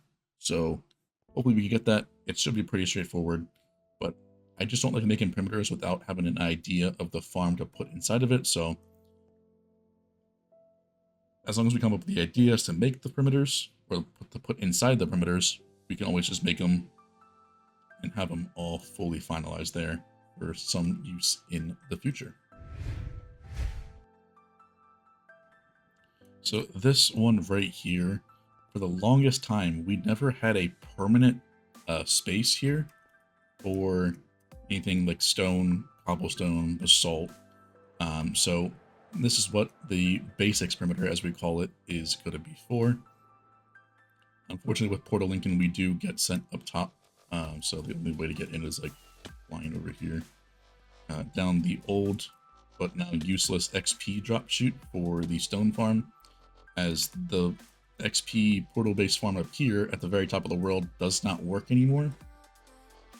Thanks to the pigment drop changes, that thing will not drop any XP anymore. So the stone farm will still work. You will just need to swap your pickaxes manually because there will be no mending that will happen from that. So right below us, we have the giant cobblestone and basalt farm. You will notice that they are both based in the overworld, which means that the basalt would be a lot slower than it would be if you made this farm in the nether. However, it is still a insane of 1.2 million per hour. This thing absolutely just rips out so many boxes of cobblestone and or basalt. You don't need to make a basalt farm in the nether. I really wanted to make it so that we could have both of them in the same farm. So we did that. There is also a Blackstone version of this farm, which is what we have here. That does only work with a carpet feature of carpet renewable Blackstone, which is something that basically it's the same sort of thing as creating basalt, but it has soul sand instead. So of the things like that. So you can make Blackstone if you wanted to, but we get so much of that stuff from bartering. It's pretty much just like a, I guess, flex factor of it, if you ever wanted to call it that, even though it's not really vanilla. But this farm is capable of doing all three. So I'm going to just turn the farm on real quick. It is currently configured for the cobblestone mode. It will get very loud with all the note blocks. So I'm going to turn that stuff off. But yeah, it also makes do with this. A single TNT duper and blast chamber. So all of it is converged into a single spot here. And yeah, as you can tell, it just shreds through blocks that it's producing. And then all make their way down to the box limit arrays where they are inputted. We do need to have filters, unfortunately, because when we do switch modes, it does do a bit more. Obviously, you get some of the, like, the output still has some cobblestone and or basalt or blackstone. So unfortunately, you can't just have it like that. One minor upgrade I guess we could do to this is making a variable box loading array instead. But this works. It's not too difficult to make these minimal prefill loaders by fill. To have there, they're all 6x loaders, so this array can handle quite a lot of stuff here. So the other benefit of this design here is that it is hot swappable. So it's currently running and in cobblestone mode. I'm going to switch over to basalt mode while the farm is still running, and you will see that it is going to work perfectly fine to switch it over. It will just take a little bit to get all of the block streams here to be producing basalt rather than the cobblestone, but you will see it'll slowly start making its way out and into full-on basalt mode, which is just a huge quality of life thing that it's all contained in a single farm rather than needing to have one separate for each. And the fact that it's in the overworld makes it even better, so you don't need any complicated nether stuff as well. It's all contained in a single overworld dimension.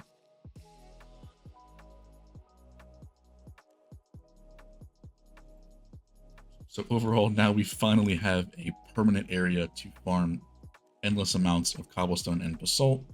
And if we go into the output block stream of the boxes, you will see that that creates almost a constant speed of that stuff there. It looks like I forgot to put a packed ice in one of the water streams for the cobblestone, but that's not that big of a deal. It's only cobblestone. It's not the end of the world, but yeah. You'll pretty much always see a box in the output here. We got one coming up right now. And then you'll have a lot just being outputted, because if you do the math, it's very little time in between boxes that you do get.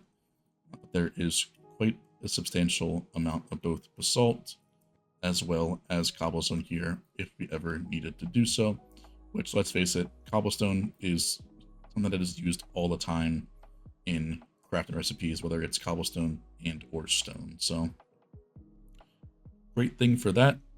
And of course we have the storage for stone, but we have so much stone from manual mining projects that that's never going to get used. And of course it is now quote unquote broken because we can't repair the pickaxe with the old portal based pigment XP farms.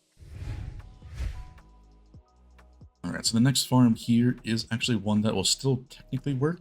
The same thing like the stone farm, the pickaxe or shovel in this case repairing just unfortunately will not.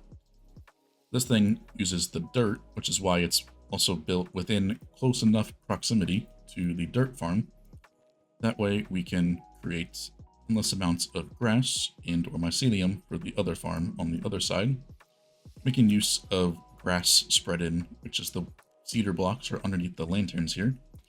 These ones do not move, and they will actually move the dirt over and spread onto the dirt and make grass and or mycelium. So there is a way you can actually farm this kind of stuff. It is just very annoying to do so.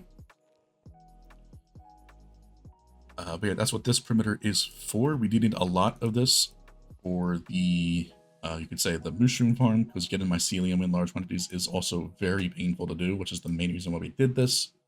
But having large amounts of grass is also quite nice if you ever needed to make like an island or stuff like that. This farm will do so, and it also does it at a rate of 72,000 per hour. Now there is a big asterisk near that, as it does technically use 3 players, 2 to mine, 1 to place. You could very easily make a smaller farm that wouldn't need a lot. We just made the fastest one because obviously why not?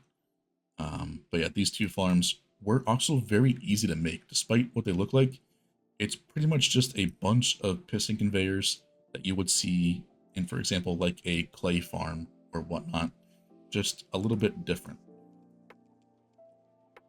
It has to transport the player back up into this area over here, where the player sits and aims in between these two enchantment tables to mine all of the grass and mycelium that you do get from this farm.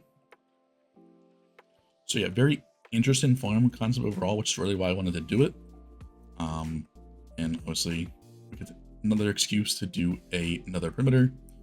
All of the drops make their way down into this 6x loading array, of course, by fill again. These 6x minimal pre-fill loaders are just the best overall. I think if you ever need to make a box loader that needs filters, they are 6x times hopper speed, and as well, they are very simple to make overall. And benefit, you only need one stack, or per loader, you only need about 4 stacks or 5 stacks of items that you want to sort, which is a huge help when you are making a lot of these, or for an item that you don't have a lot of. It's very easy to actually do. But yeah, like I said, these portal payment XP farms at the bottom will not produce any XP anymore, so they're kind of just like glorified gold farms that we don't collect any gold for. So yeah, we can't fully AFK the farms, but we could also, you know, just input like a couple boxes of things at a time and then just have the things get mined up top instead. But you just can't fully AFK it, as there's no way to repair the pickaxes or shovels. Actually, I keep saying pickaxes, but shovels here that you use to mine the dirt forever and ever, unfortunately. So yeah, the farm still works, just can't sit here forever. So bring over a couple sugar boxes of dirt, put it in, run it through the system, and you'll get your grass and or mycelium in the output. We do also have storage for dirt in the middle here in case you do miss some. It'll then give you some output, because the farm also isn't fully 100%. Just like with anything random tick based, you can't fully guarantee you're going to get every single thing fully through with the conversion. So yeah, you do store the extra dirt, that way we don't waste it, and we can just re-input it back into the system if we ever needed to do so. All right, the next one is something that you may have seen some other YouTubers attempt, and this is our fully AFKable one that we have made here, with the thanks to Elyrio for designing this thing.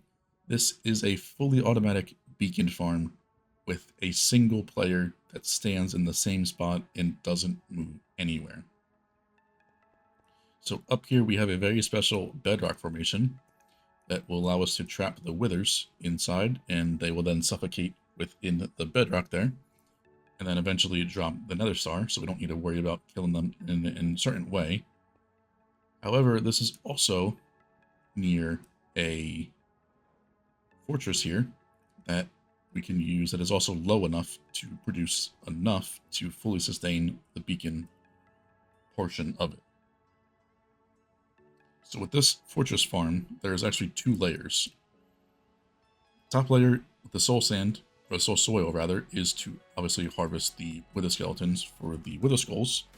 The bottom layer is magma blocks to spawn the pigmen for the gold to barter with. Now we need both of these because obviously we need the wither skeletons for the skulls, but we also need the gold to barter for the soul sand.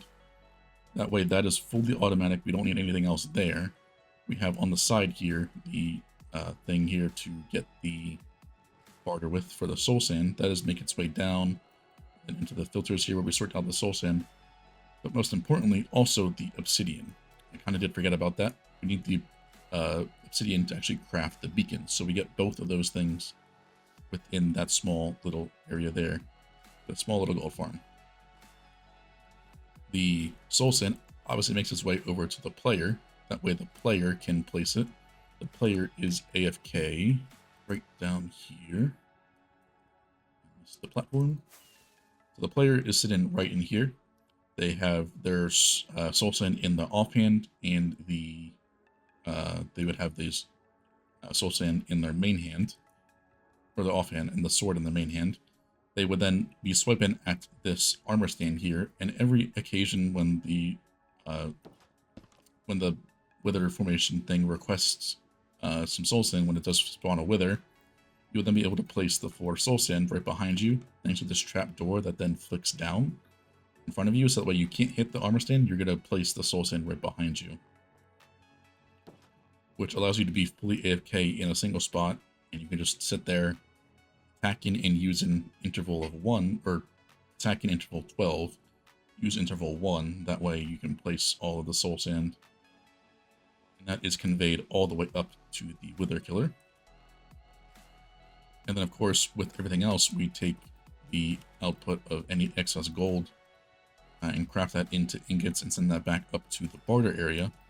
We also take the coal and the wither skeleton skulls and send that off down this float aligned boat pathway here that sends all the items over to another location specific thing we needed in this area, is a fortress, or a stronghold rather.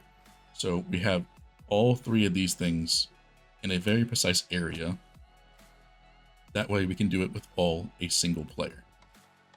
So we have the 3x3x2 bedrock formation for the withers. We have a low enough nether fortress to get the most amount of skulls possible, as that is your limiting factor on the amount of beacons you get per hour. But then we also have a stronghold to get the sand to smelt into glass. So on this side, you're going to be a little bit careful to not go into the portal, but we do have the stronghold here where we have broken the end portal frames before we update it, of course.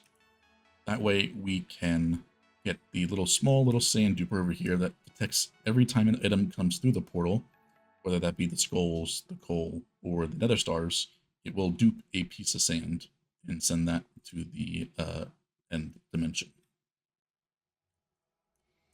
And in doing so, make our way over to the end, where unfortunately, now that we updated, Silly String does not work anymore, so we get the spawn platform here.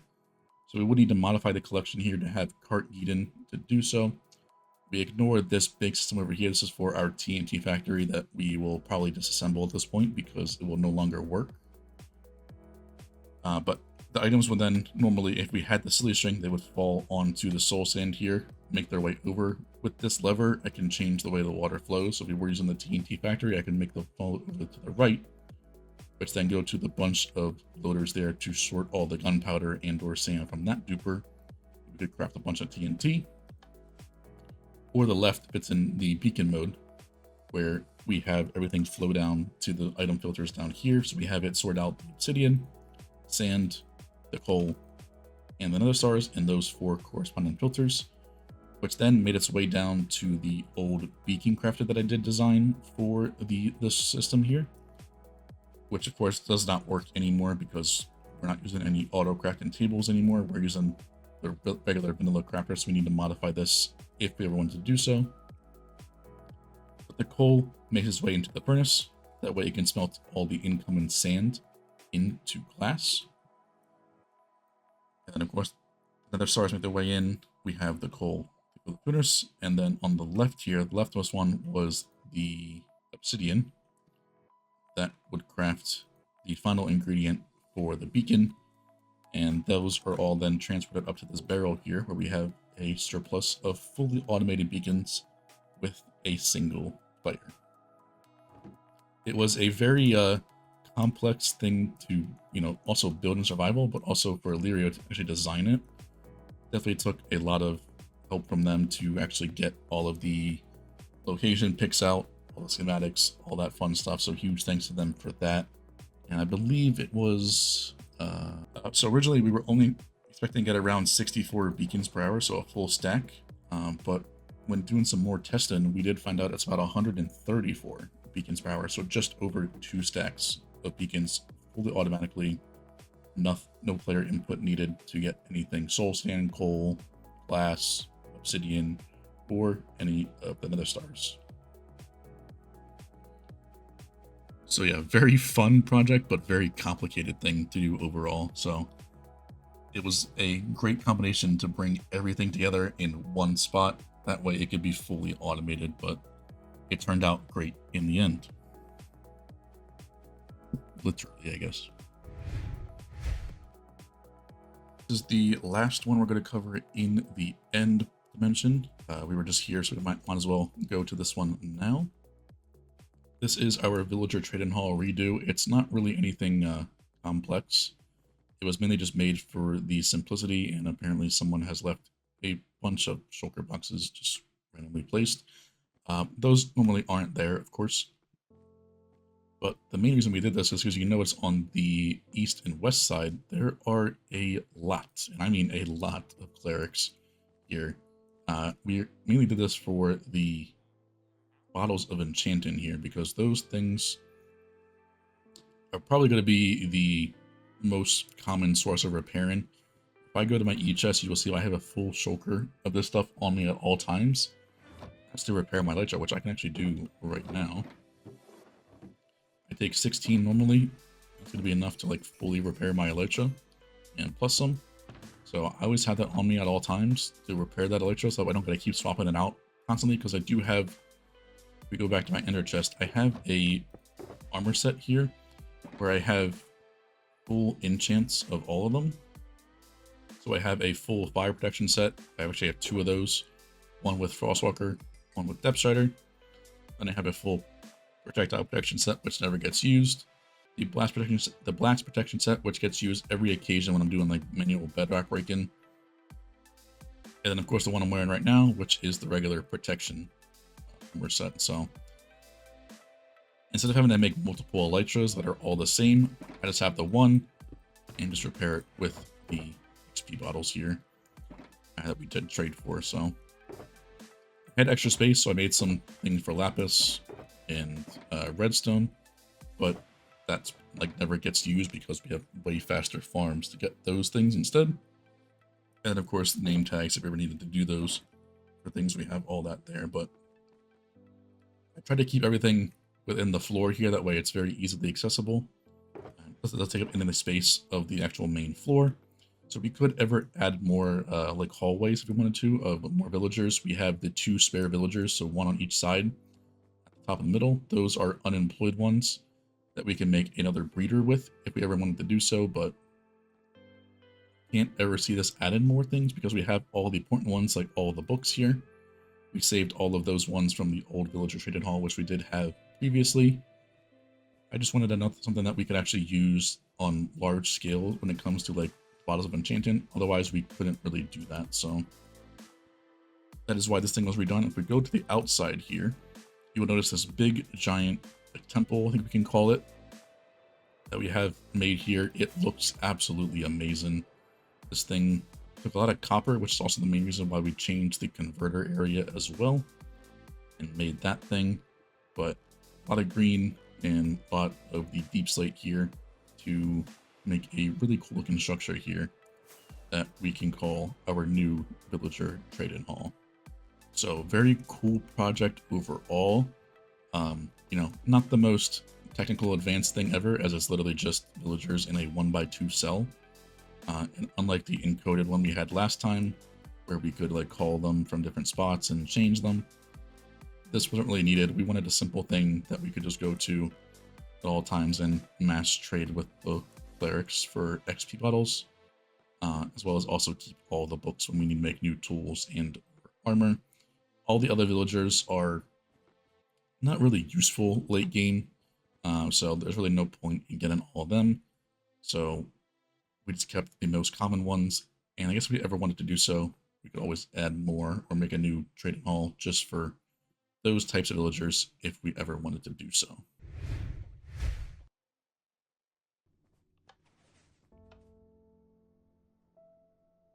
It's broken. Shit.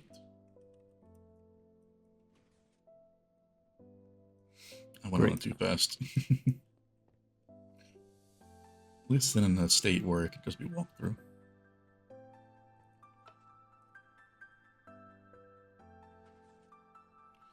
Oh yeah, some redstone broke.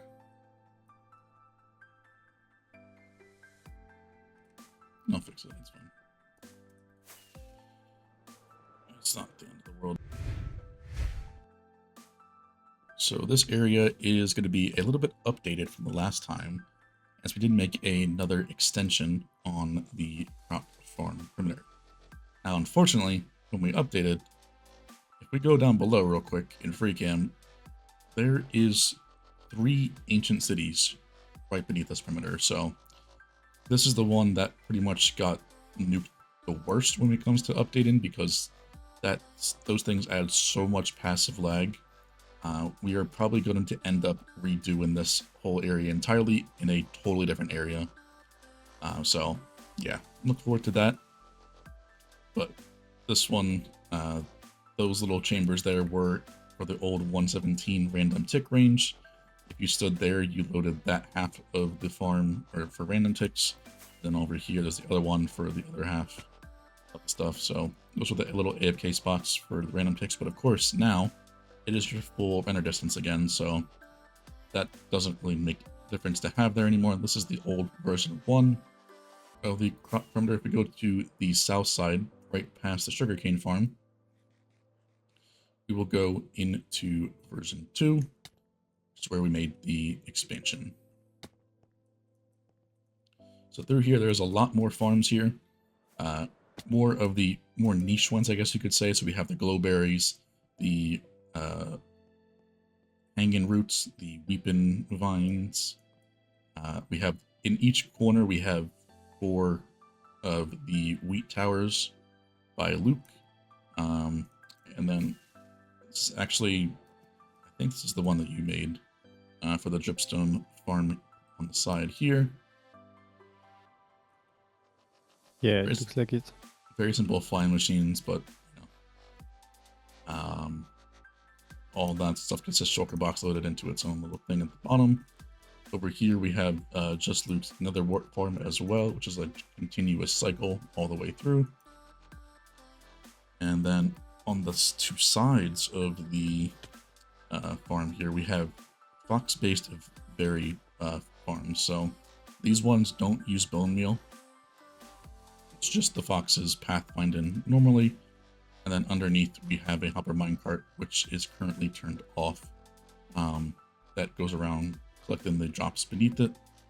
And we have 2 of these on each side. So I think we get around 2 shulker boxes of berries per hour, which is more than enough that you could ever actually need for that stuff. And then the last 2 farms on the other side, the northwest corner, we have a beetroot, carrot, and potato of the villager crop based farms. Those are all theirs. We get quite a lot of that stuff if we ever need to do so. And it looks like some loaders have run out of boxes, which is fine. We have probably like 200k of all that stuff, so really not needed to have any more at this point.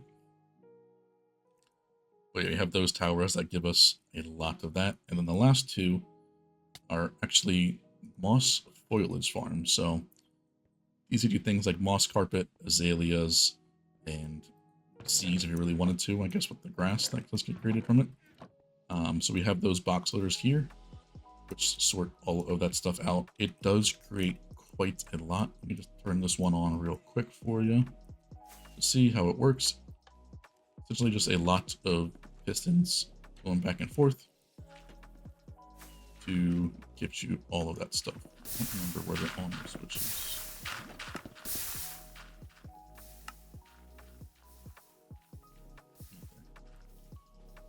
So all it's doing is bone mealing the moss with the dispenser here that is creating a 6 game tick clock with the sticky pistons to have the moss carpets, the flowering azaleas, and all the seeds that you get from the grass that gets popped off. We don't sort the seeds because obviously there's really no point to. Besides, we needed to make those wheat towers. This was really nice to get a lot of seeds very, very quickly. But yeah, those get all compacted into boxes and then make their way over to the storage. Let me just turn this off real quick.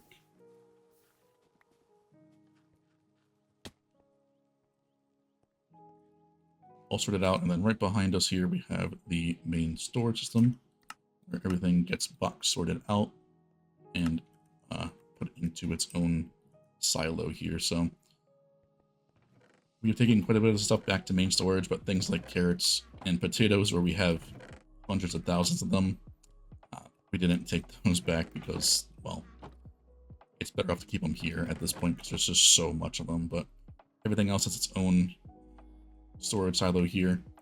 When it comes to things that you would need, they all have a spot here in the storage.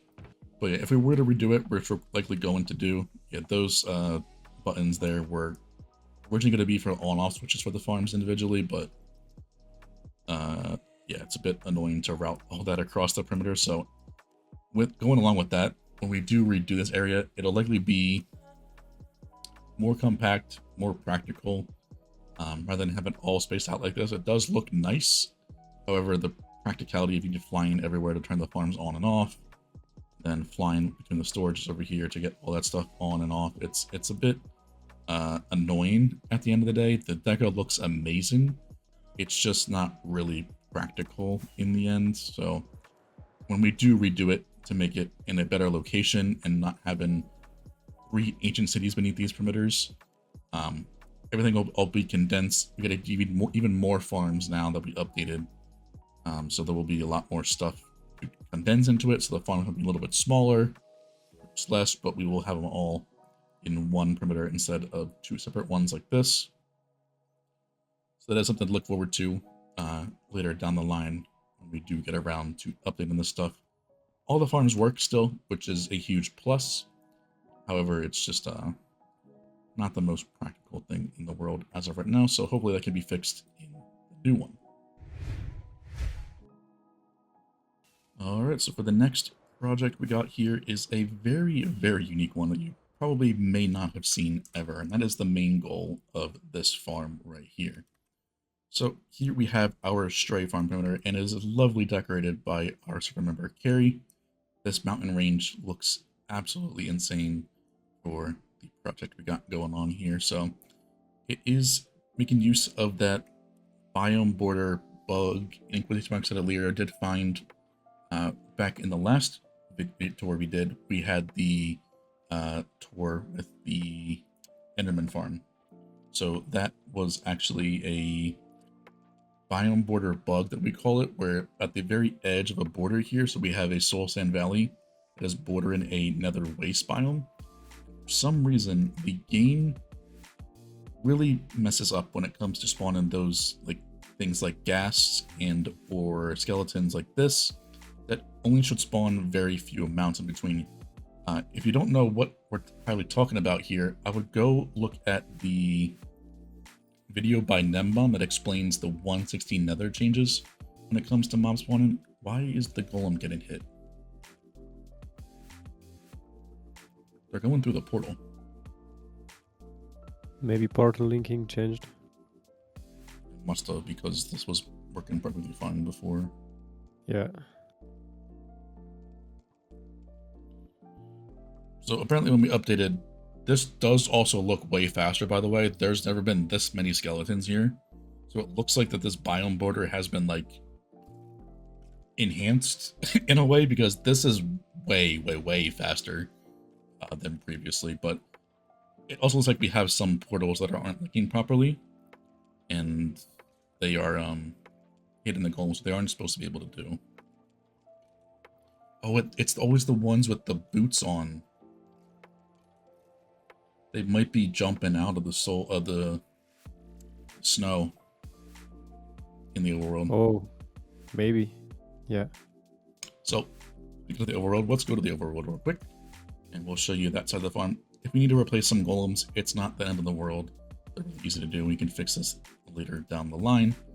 But in the overworld side, we have our stray castle, or not really stray castle, but a themed castle here we have in the overworld, which is what we do for all of our full dimension nether farms. We have this giant castle in the center. Each one is different, but this one has the stuff here, and it definitely looks like that this overworld side is not working as expected as it did, because there is a lot of missing powdered snow now, which is not ideal. I don't know why. This was fully working in 117 I'm pretty sure the video is out on this, I think. Is it? Either way, it will have a video coming out where this farm is fully operational and that guy is not in the correct spot. Alright, so unfortunately this system does, for whatever reason, not seem to be as reliable as a lot of these powdered snows are getting replaced. I assume that's just because of them getting caught on fire from like flame bows or things like that. They shouldn't be shooting each other in the overworld. We never had this happen in 117. But yeah, it's definitely the ones that are getting stuck here that are going back through the portal that were causing the golems to be killed. So this would need to be revisited, unfortunately, and fixed, but should be possible.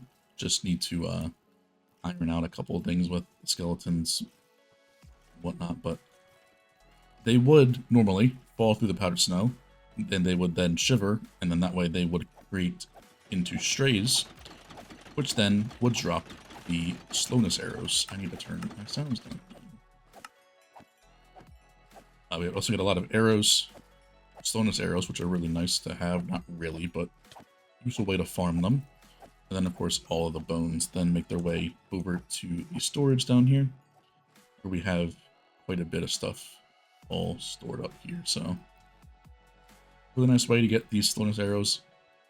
Like I said, not really useful themselves, but they are a nice thing to have if you, for some reason, ever needed them. So, it was a great project when it worked. It seems we need to make a little couple changes here to actually fully make it reliable again. So again, on a lot of skeletons down here, we would always have strays at the bottom here, which is slightly unfortunate, but once again, not really a useful farm, you could say.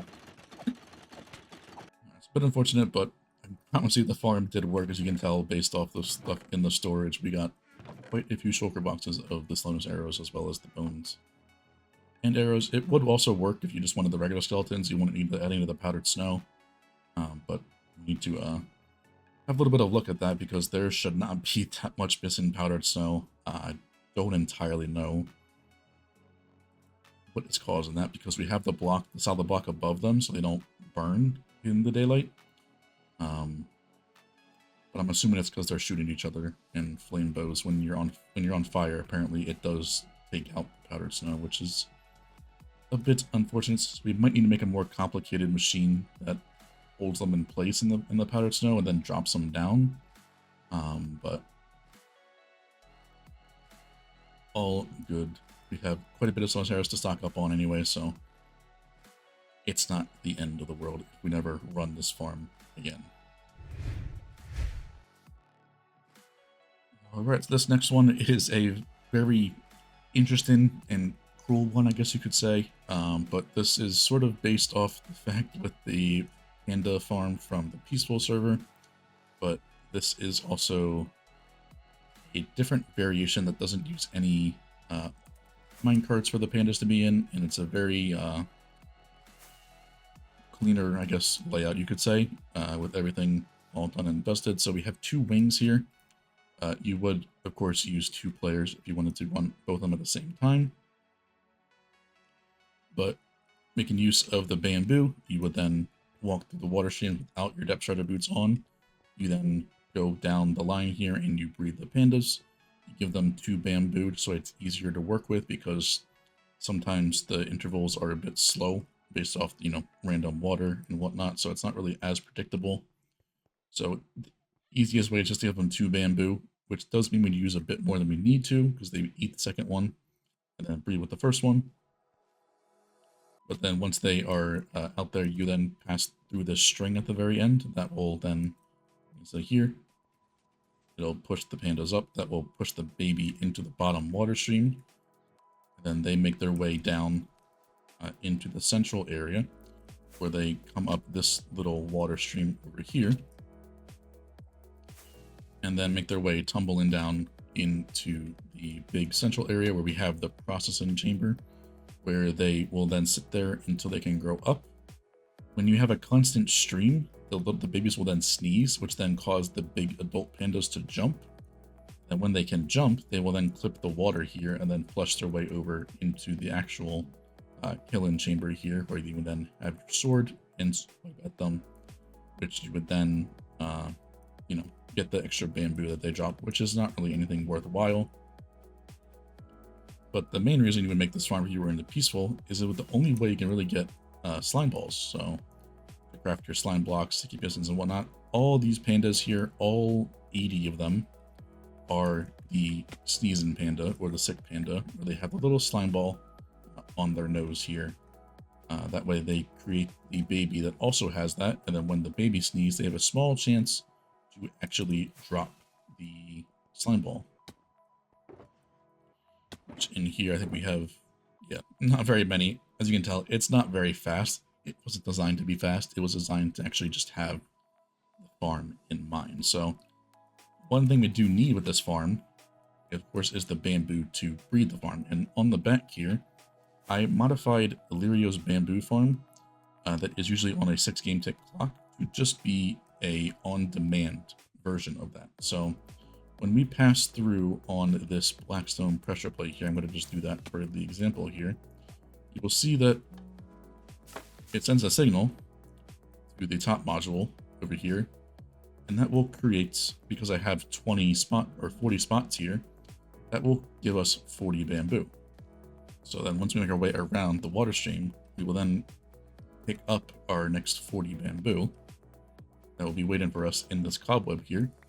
That way we can make another round of all of the pandas.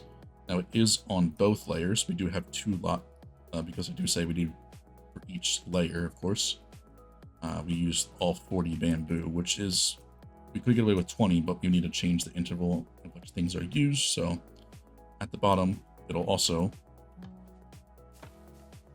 toggle that and give us some more bamboo that'll be waiting for us at the next spot.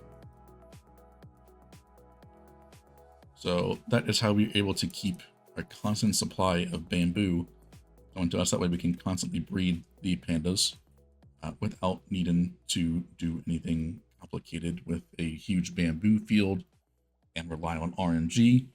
With the bone meal, we can guarantee we grow 1 bamboo every time, and there's no excess, no little too less, and all it requires is a little bit of the bone meal in the dispensers here. So very nice modification to an already, you know, really simple and easy to follow bamboo farm from Elyrio. So by making it on demand by getting rid of the observer or the redstone block in this position here, just have it so that we power the dispenser or the pistons with the observer instead. This was also one of a manual dug out perimeter here. If we fly up, you will see that it is in the shape of course, a panda that was dug out in a jungle biome. It does not need to be in a jungle biome. It was mainly just done for the simplicity of getting the pandas very easily because they already naturally spawned here, and we didn't need to move them through any nether portals or things like that. But it was dug out in the shape of the schematic that we found for the panda here. So we do occasionally do some manual mining projects every here and there, but now that we updated, we may only do like 1 or 2 more ever, because it is a lot more blocks to mine manually. So we shall see. We don't know for sure if we'll ever do a lot more, but at least 1 in the new terrain depth. That way we can say we haven't done it. This next one is going to be something that we had in mind to sort of solve the XP problem that we had in, of course, when the pigment XP farm doesn't work anymore. Of course, our main XP source is always usually pigment when it comes to just getting levels for enchants and whatnot. That was the easiest thing to do, and it didn't require any complicated stuff. You let the pigment just fall down, get an aggro to like a snow golem, but that unfortunately does not drop XP anymore. And the only feasible way to get this without a mob switch being off is Cactus. And when I say cactus, I mean a lot of cactus. My game does not like this area at all anymore. I, for some reason, can't even render this area. I don't entirely know what happened when we updated, if these chunks are like, you know, fully messed up with, but is it fine on your end? Like, are you getting like chunks like Nope. rendering in and out? No, it's the same as you. Okay. So yeah, I don't entirely know what is happening here, but chunks are here, as we can tell, but like, I don't know if it's a server or what's happening here. It just looks a bit weird. So it is quite unfortunate that this thing isn't fully operational. It may be with like a player here, but I don't know what this chunk rendering or whatever issue is. But yeah, we have a cactus farm that was the max range of the random tick range before we updated, of course. Now it's all your full render distance. But this cactus farm made 540,000 cactus per hour. It's a lot, but it was roughly the same amount as the old pigment farm if you, of course, smelt all the cactus. So on the west side, all these chunks load normally now if I'm over here, but when I'm in the cactus area, it doesn't load properly. I'm confused. But over here we have a dark oak based tree farm, and what this is for is to get all of the charcoal to actually smelt all the cactus. So we have a very simple but also pretty fast dark oak farm. This does create around 80,000 logs per hour despite its size and very simplistic nature of it. But we used all of that to then smelt into charcoal with the mini furnace array right behind it. I say mini, but it's like 384 furnaces to smelt all of that logs into charcoal per hour. And then with the excess that we make from this, we then send that up to the big furnace array on top, which is, believe it or not, 2,048 furnaces that are required to smelt all 540,000 cactus per hour. It is a lot. Still don't know why the server is struggling. I think it's all it is just sand, cactus, a bit of water, and then a bunch of furnaces. So not fully understanding what's going on with the server, but we laid these out in a specific area, or a wing, so you can call them. That way it's very easy to like work your way down, and it's not just a one long strip of, you know, 1,000 furnaces per side, but it also makes it a bit more compact. And with the top up here, we can lock all the furnaces and then unlock the furnaces, so we can, you know, have them all hopper locked if they're not being in use, or lock them if they are being in use. So we can do that with each individual hull. If like we use a hull, for example, we run through all the furnaces and it needs to be restocked, we can then block it all off. Or with the top one right here, my favorite button to click in the entire thing here, this will unlock all of the hulls. So make a very nice wave effect all the way down all the hulls, which will mass unlock. Click it again, it'll then mass lock the whole array. So that way everything is hopper locked if it's not being used at all. And of course, this is Elyrio's thing. You can also lock them individually to get the stuff out. The lamp being on means that the back hopper that is actually locked, and if there was any cactus in here, we could take it out and actually get the XP from it. But of course, there is nothing currently inside of it, so that is not going to give us anything at this point in time. If we actually make our way out the bottom middle trapdoors here, and if we go to two of the corners, we'll go to the actual southwest corner here, you will notice that we have some dolphins here. So the water streams are so long that we have to reset the item despawn timer of the charcoal as well as the cactus. Otherwise, we wouldn't be able to actually make use of all of the stuff that these farms produce, and they would just eventually end up despawning. So this little dolphin guy here is trapped. They will take the items that come from the side over here and retoss them, and that will actually reset the item despawn timer. That way they have enough time to make it all the way across the 2048 furnaces to actually be able to do smelting into cactus. So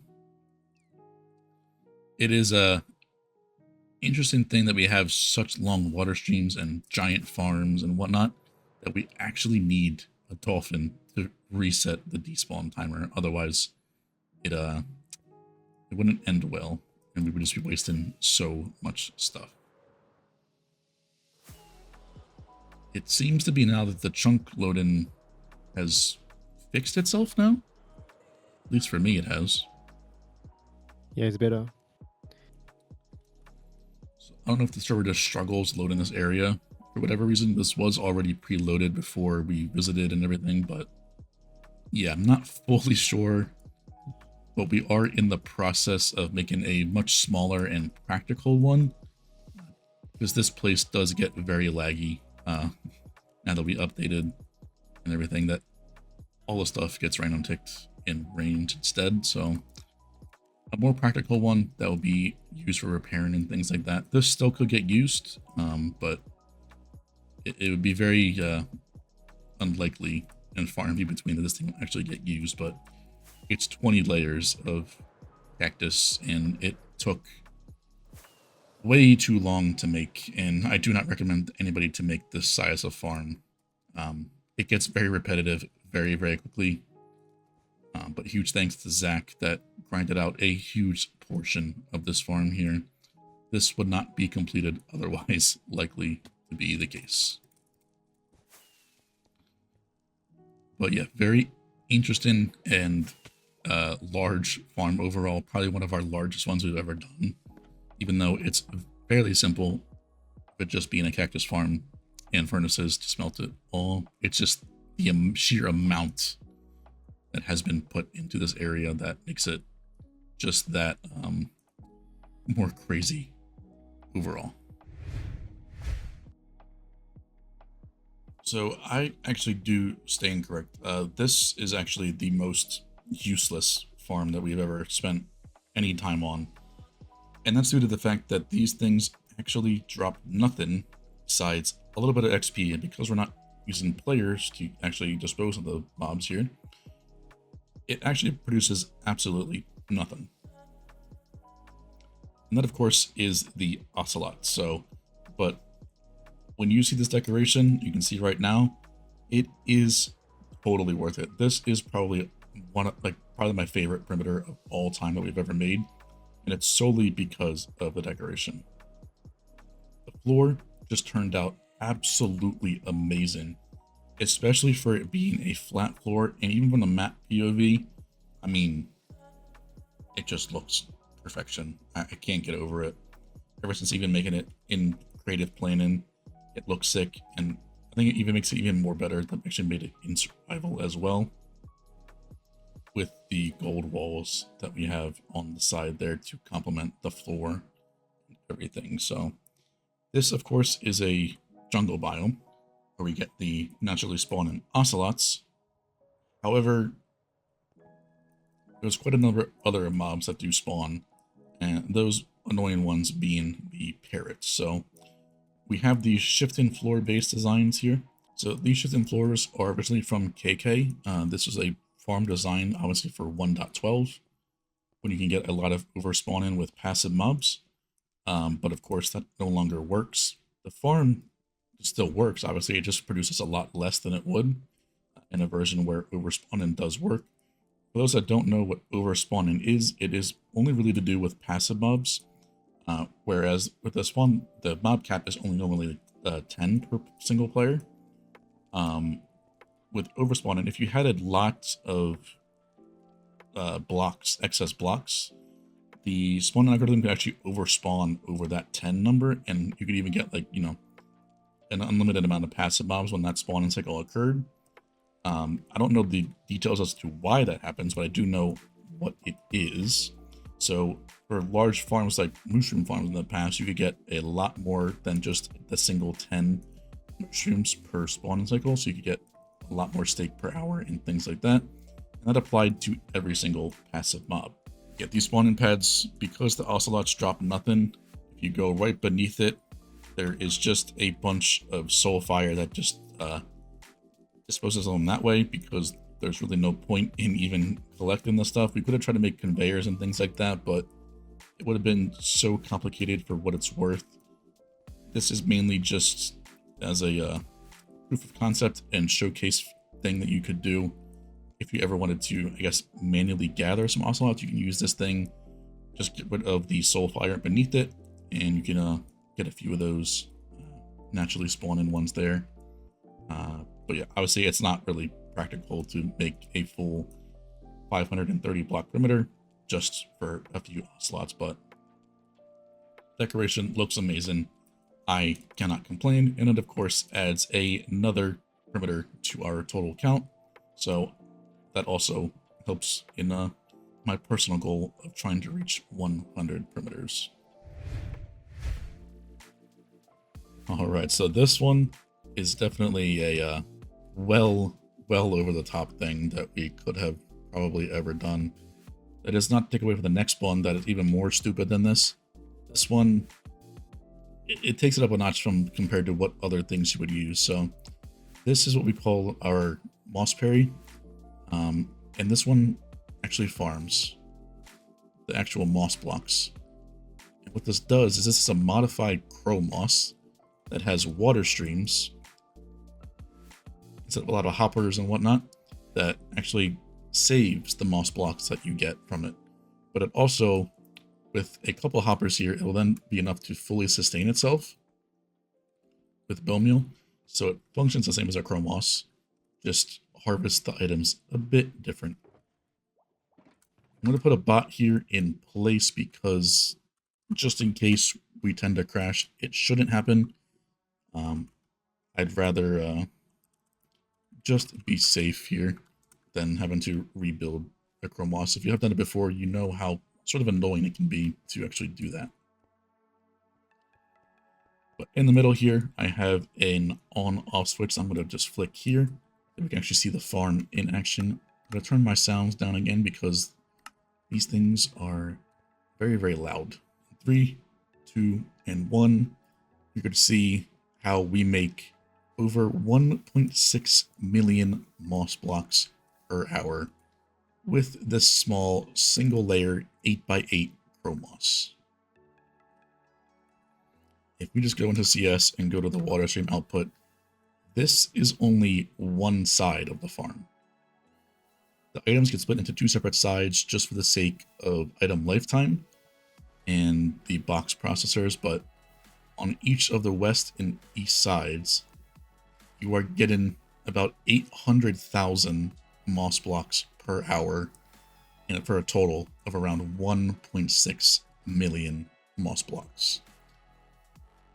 And as you can tell on the server, we're barely making a dent onto server's MSBT, so we could even go higher if we wanted to, but this is already way more than enough to actually store and process and all that fun stuff. So over here on the south side where we came through the portal, there is our storage.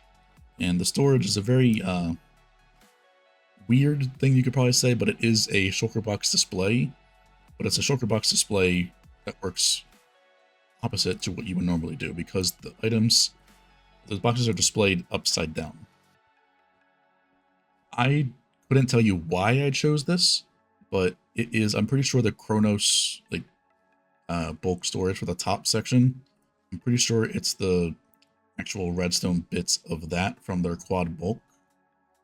I just wanted to do something different, so I used a different design than I normally would have for this. I just done a simple, you know, regular bulk storage, but this was an interesting thing to do for the first time. As you can see, we're getting a lot of moss shulker boxes already, and it's barely been a few minutes. So each time this sticky piston with the observer at the bottom pops up, that is the first block placement that is being activated. But because it can only dispense one box at a time, that just means each time that thing goes up and down, a box is being input into the system, which is fairly consistent. And the fact that it happens on both sides too is kind of insane. So I'm pretty sure if we actually count all the boxes, it's around, I want to say 1,000 per hour, which is just insane for how little effort the farm is. I was able to make this farm myself in about 4 hours. So it could very easily be done. And the amount of moss it produces is just insane to think about. And I don't know if you have it on your screen, but I see a lot of like flames getting shot up through the farm, or like these are getting like destroyed. I don't know if that's sometimes. Yeah, I don't know if it's like a version thing, because this didn't happen in 117. So I just don't know if like the item entity like momentum was changed where it doesn't calculate as quickly. But yeah, I'm not entirely sure. You see some. I've never seen that before. Yeah, like the seeds and azaleas and whatnot that get burned, they kind of just like shoot through the lava sometimes. A little fireworks show, I guess you can say, but a little bit more laggy, of course, because the calculations for the entity movement and whatnot. But as you can tell with the MSVT, we're barely above 20 with both of us on the server and all the mob switches and stuff active, so not really a huge deal. But I'm gonna go stand on the water stream real quickly, just so you can see how quick my inventory fills up. It is let me get rid of these mangrove leaves first. But yeah, your inventory fills up. Already filled. Really ridiculously fast.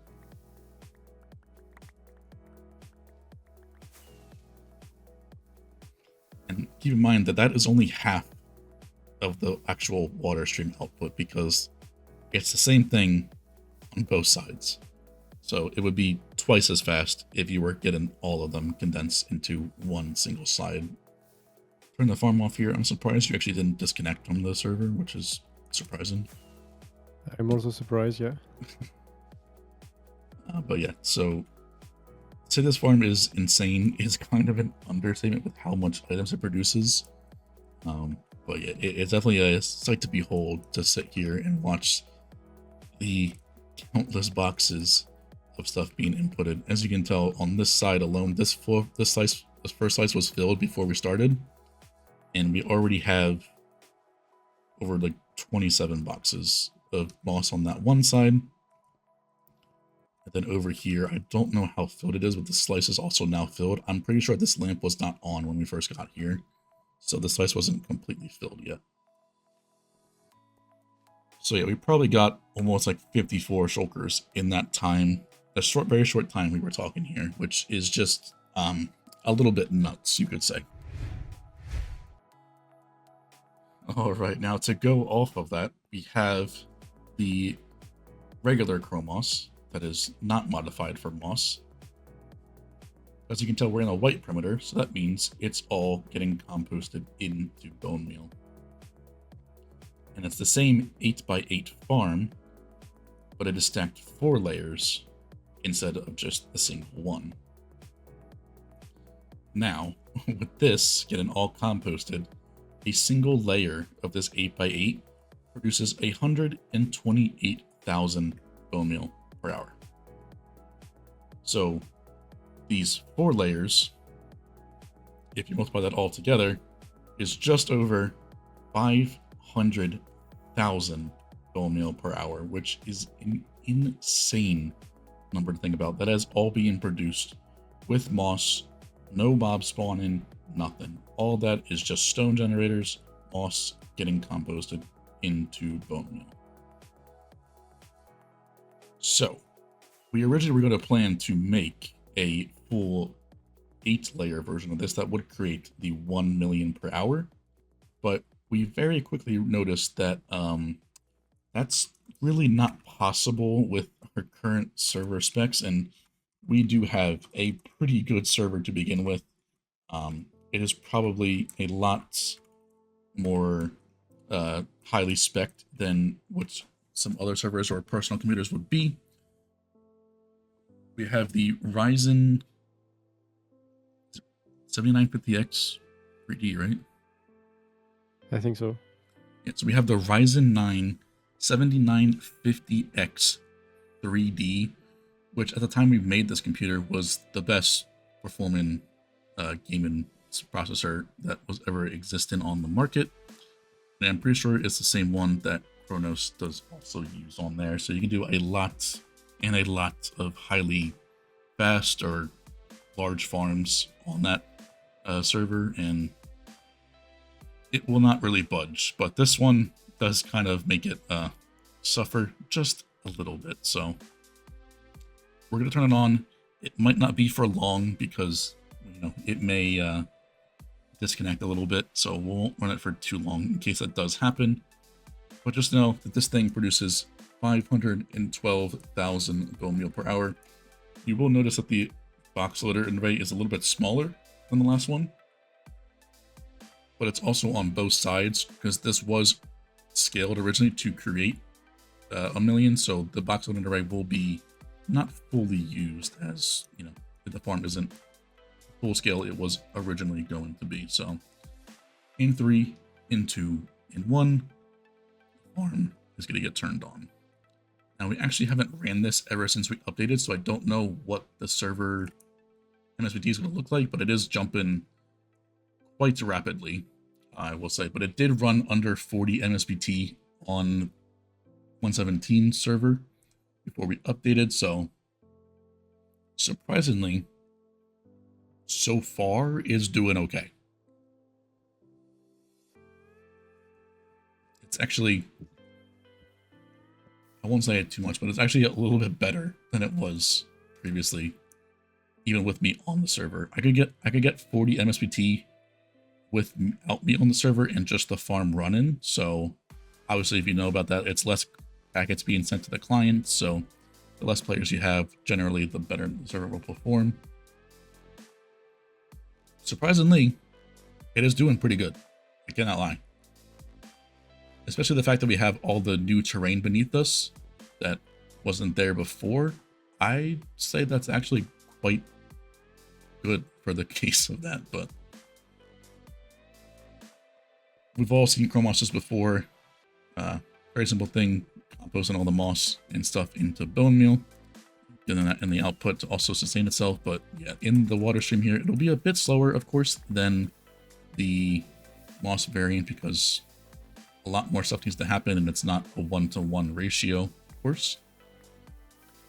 But even in that short amount of time, I've gotten already half a box on the one side, which means we've gotten a box on both sides at that point.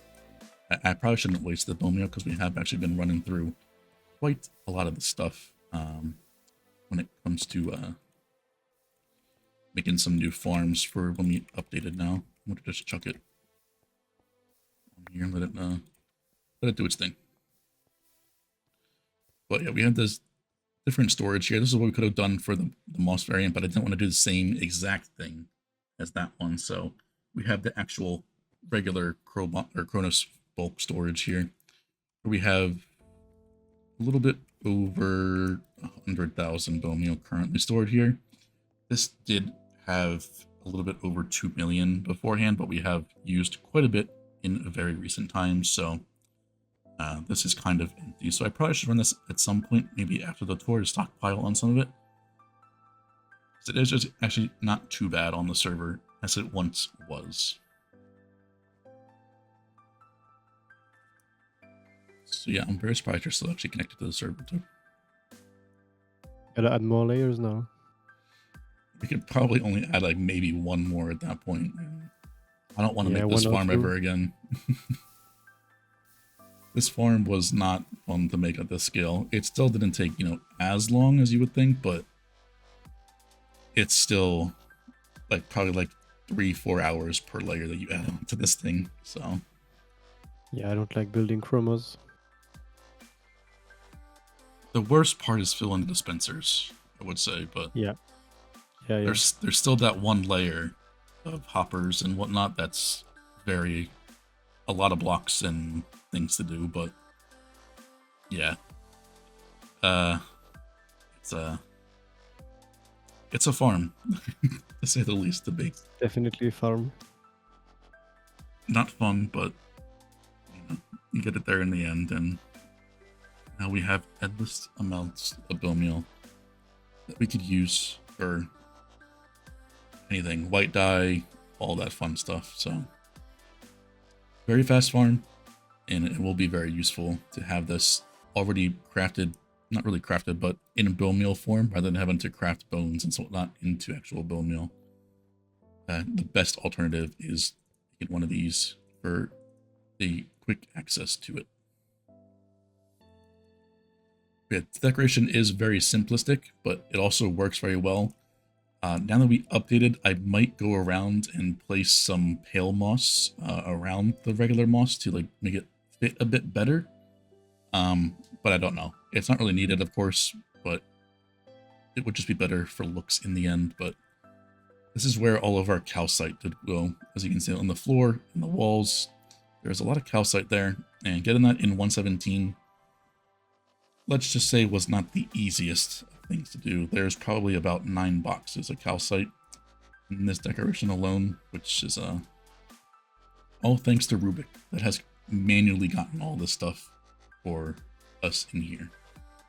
And we have one final area to visit, which is where we end off the tour there, and that'll be everything completed for the 5th and final year being in 1.17. We are now finally going to upgrade, which we already have, into 1.21, and we will hopefully try to remain current versions with provided mod support is all updated and whatnot. So we may be a little bit behind, but we won't be drastically behind like we were in the past. It's a bit unfortunate because a lot of stuff, as you can tell, even in this world tour, has broken, which I didn't expect to break. But in the end, you know, we have to update at some point, and that just means that things are going to need to break, but it does mean that we can actually redo stuff, which does kind of hurt sometimes, but it does mean we can do it better and bigger than ever before, so there is some positives to it, and it also means for me, I can make some more perimeters and count that towards the total. So on to the last one, and we'll wrap up this world tour. Alright, so the final farm here is our general passive mob farm, and this is a design by a Fallen Breath.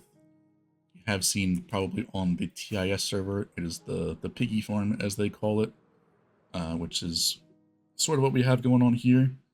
This one is made in a taiga biome, so because we made it in a taiga biome, we do also get rabbits, foxes, and wolves on top of the normal passive mobs like sheep, cows, pigs, and chickens.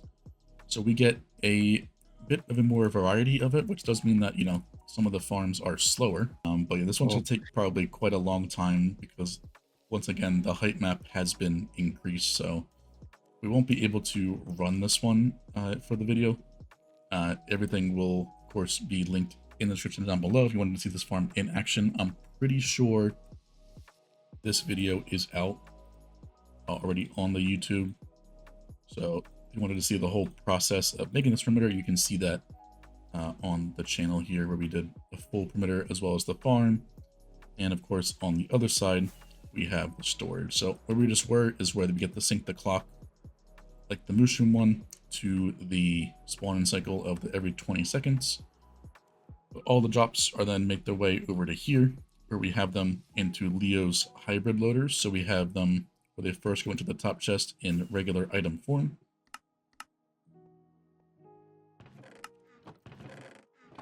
Then if we were to run the farm for longer, we would have them get into shulker boxes on the bottom chest. But you can see all the different items that we can get from this farm, from all the raw meats, the leathers, the hide, feathers, even some rabbit's feet, chicken eggs, which we have gotten quite a lot of.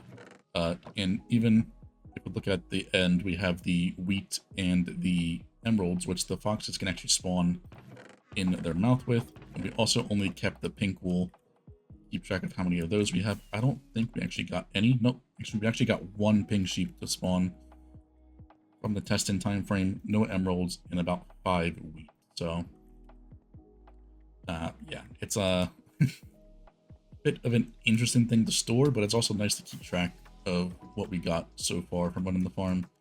Obviously, it hasn't been ran for long, because once again, these drops aren't really the most useful when you have a lot of pork chops coming from the hoglands. So back in the day, this would have been a very nice farm to have overall for any of your food necessities, but doesn't really happen, unfortunately. And we have the, of course, the vanilla tweaks mob heads. So we have the ones from like the pigs, the chickens, foxes, the wolves, and the sheeps, as well as the rabbits. But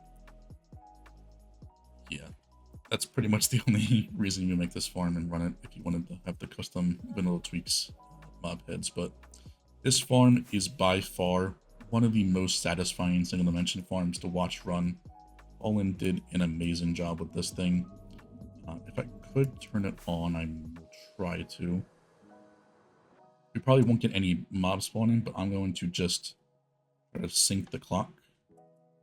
Then just manually step in here myself.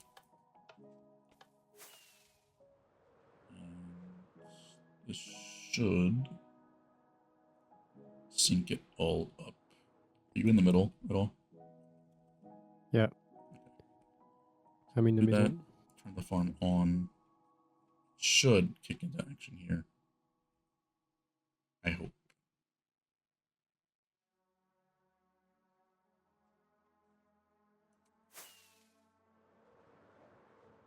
Yep. Looks like it is running. This thing, I could sit here and watch this farm all day. We probably aren't going to get any things I didn't sync it up to the actual spawning cycle. But the water going all the way down, piston conveyors bringing all the mobs to the center, and then fully harvesting them.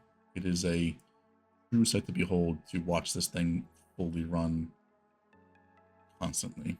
Yeah, one of my favorite Google World farms for sure, and which is why I really like the single dimension farms, because they're all unique. This thing wouldn't be as cool as it was if it just had a bunch of portals and whatnot that sent all the mobs to the Nether, where you had a very drop shoot for the mobs to fall down and whatnot. So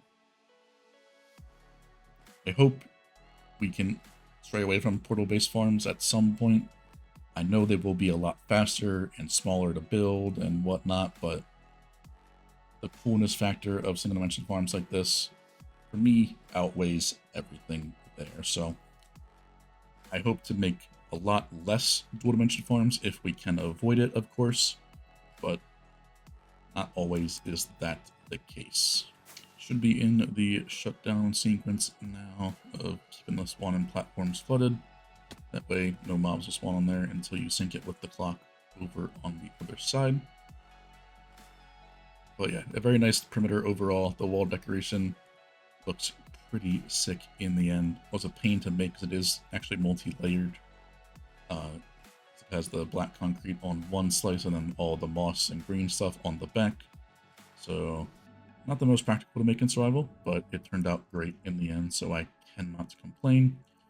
And yeah, overall wraps up the tour quite nicely. That should be everything all completed within the 5-year world tour. If you, of course, wanted to see anything else that we have completed previously, all the other world tours will be linked in the description down below. Also check out Elyrio's channel, which they have their own POV, and they will also be doing a sort of like edit style that they have done in the past for us, going through all the projects in very quick succession. That way you can see that all recapped very quickly if you didn't want to see the whole world tour. But I know quite a lot of you always love these world tours, so thank you for watching this if you have.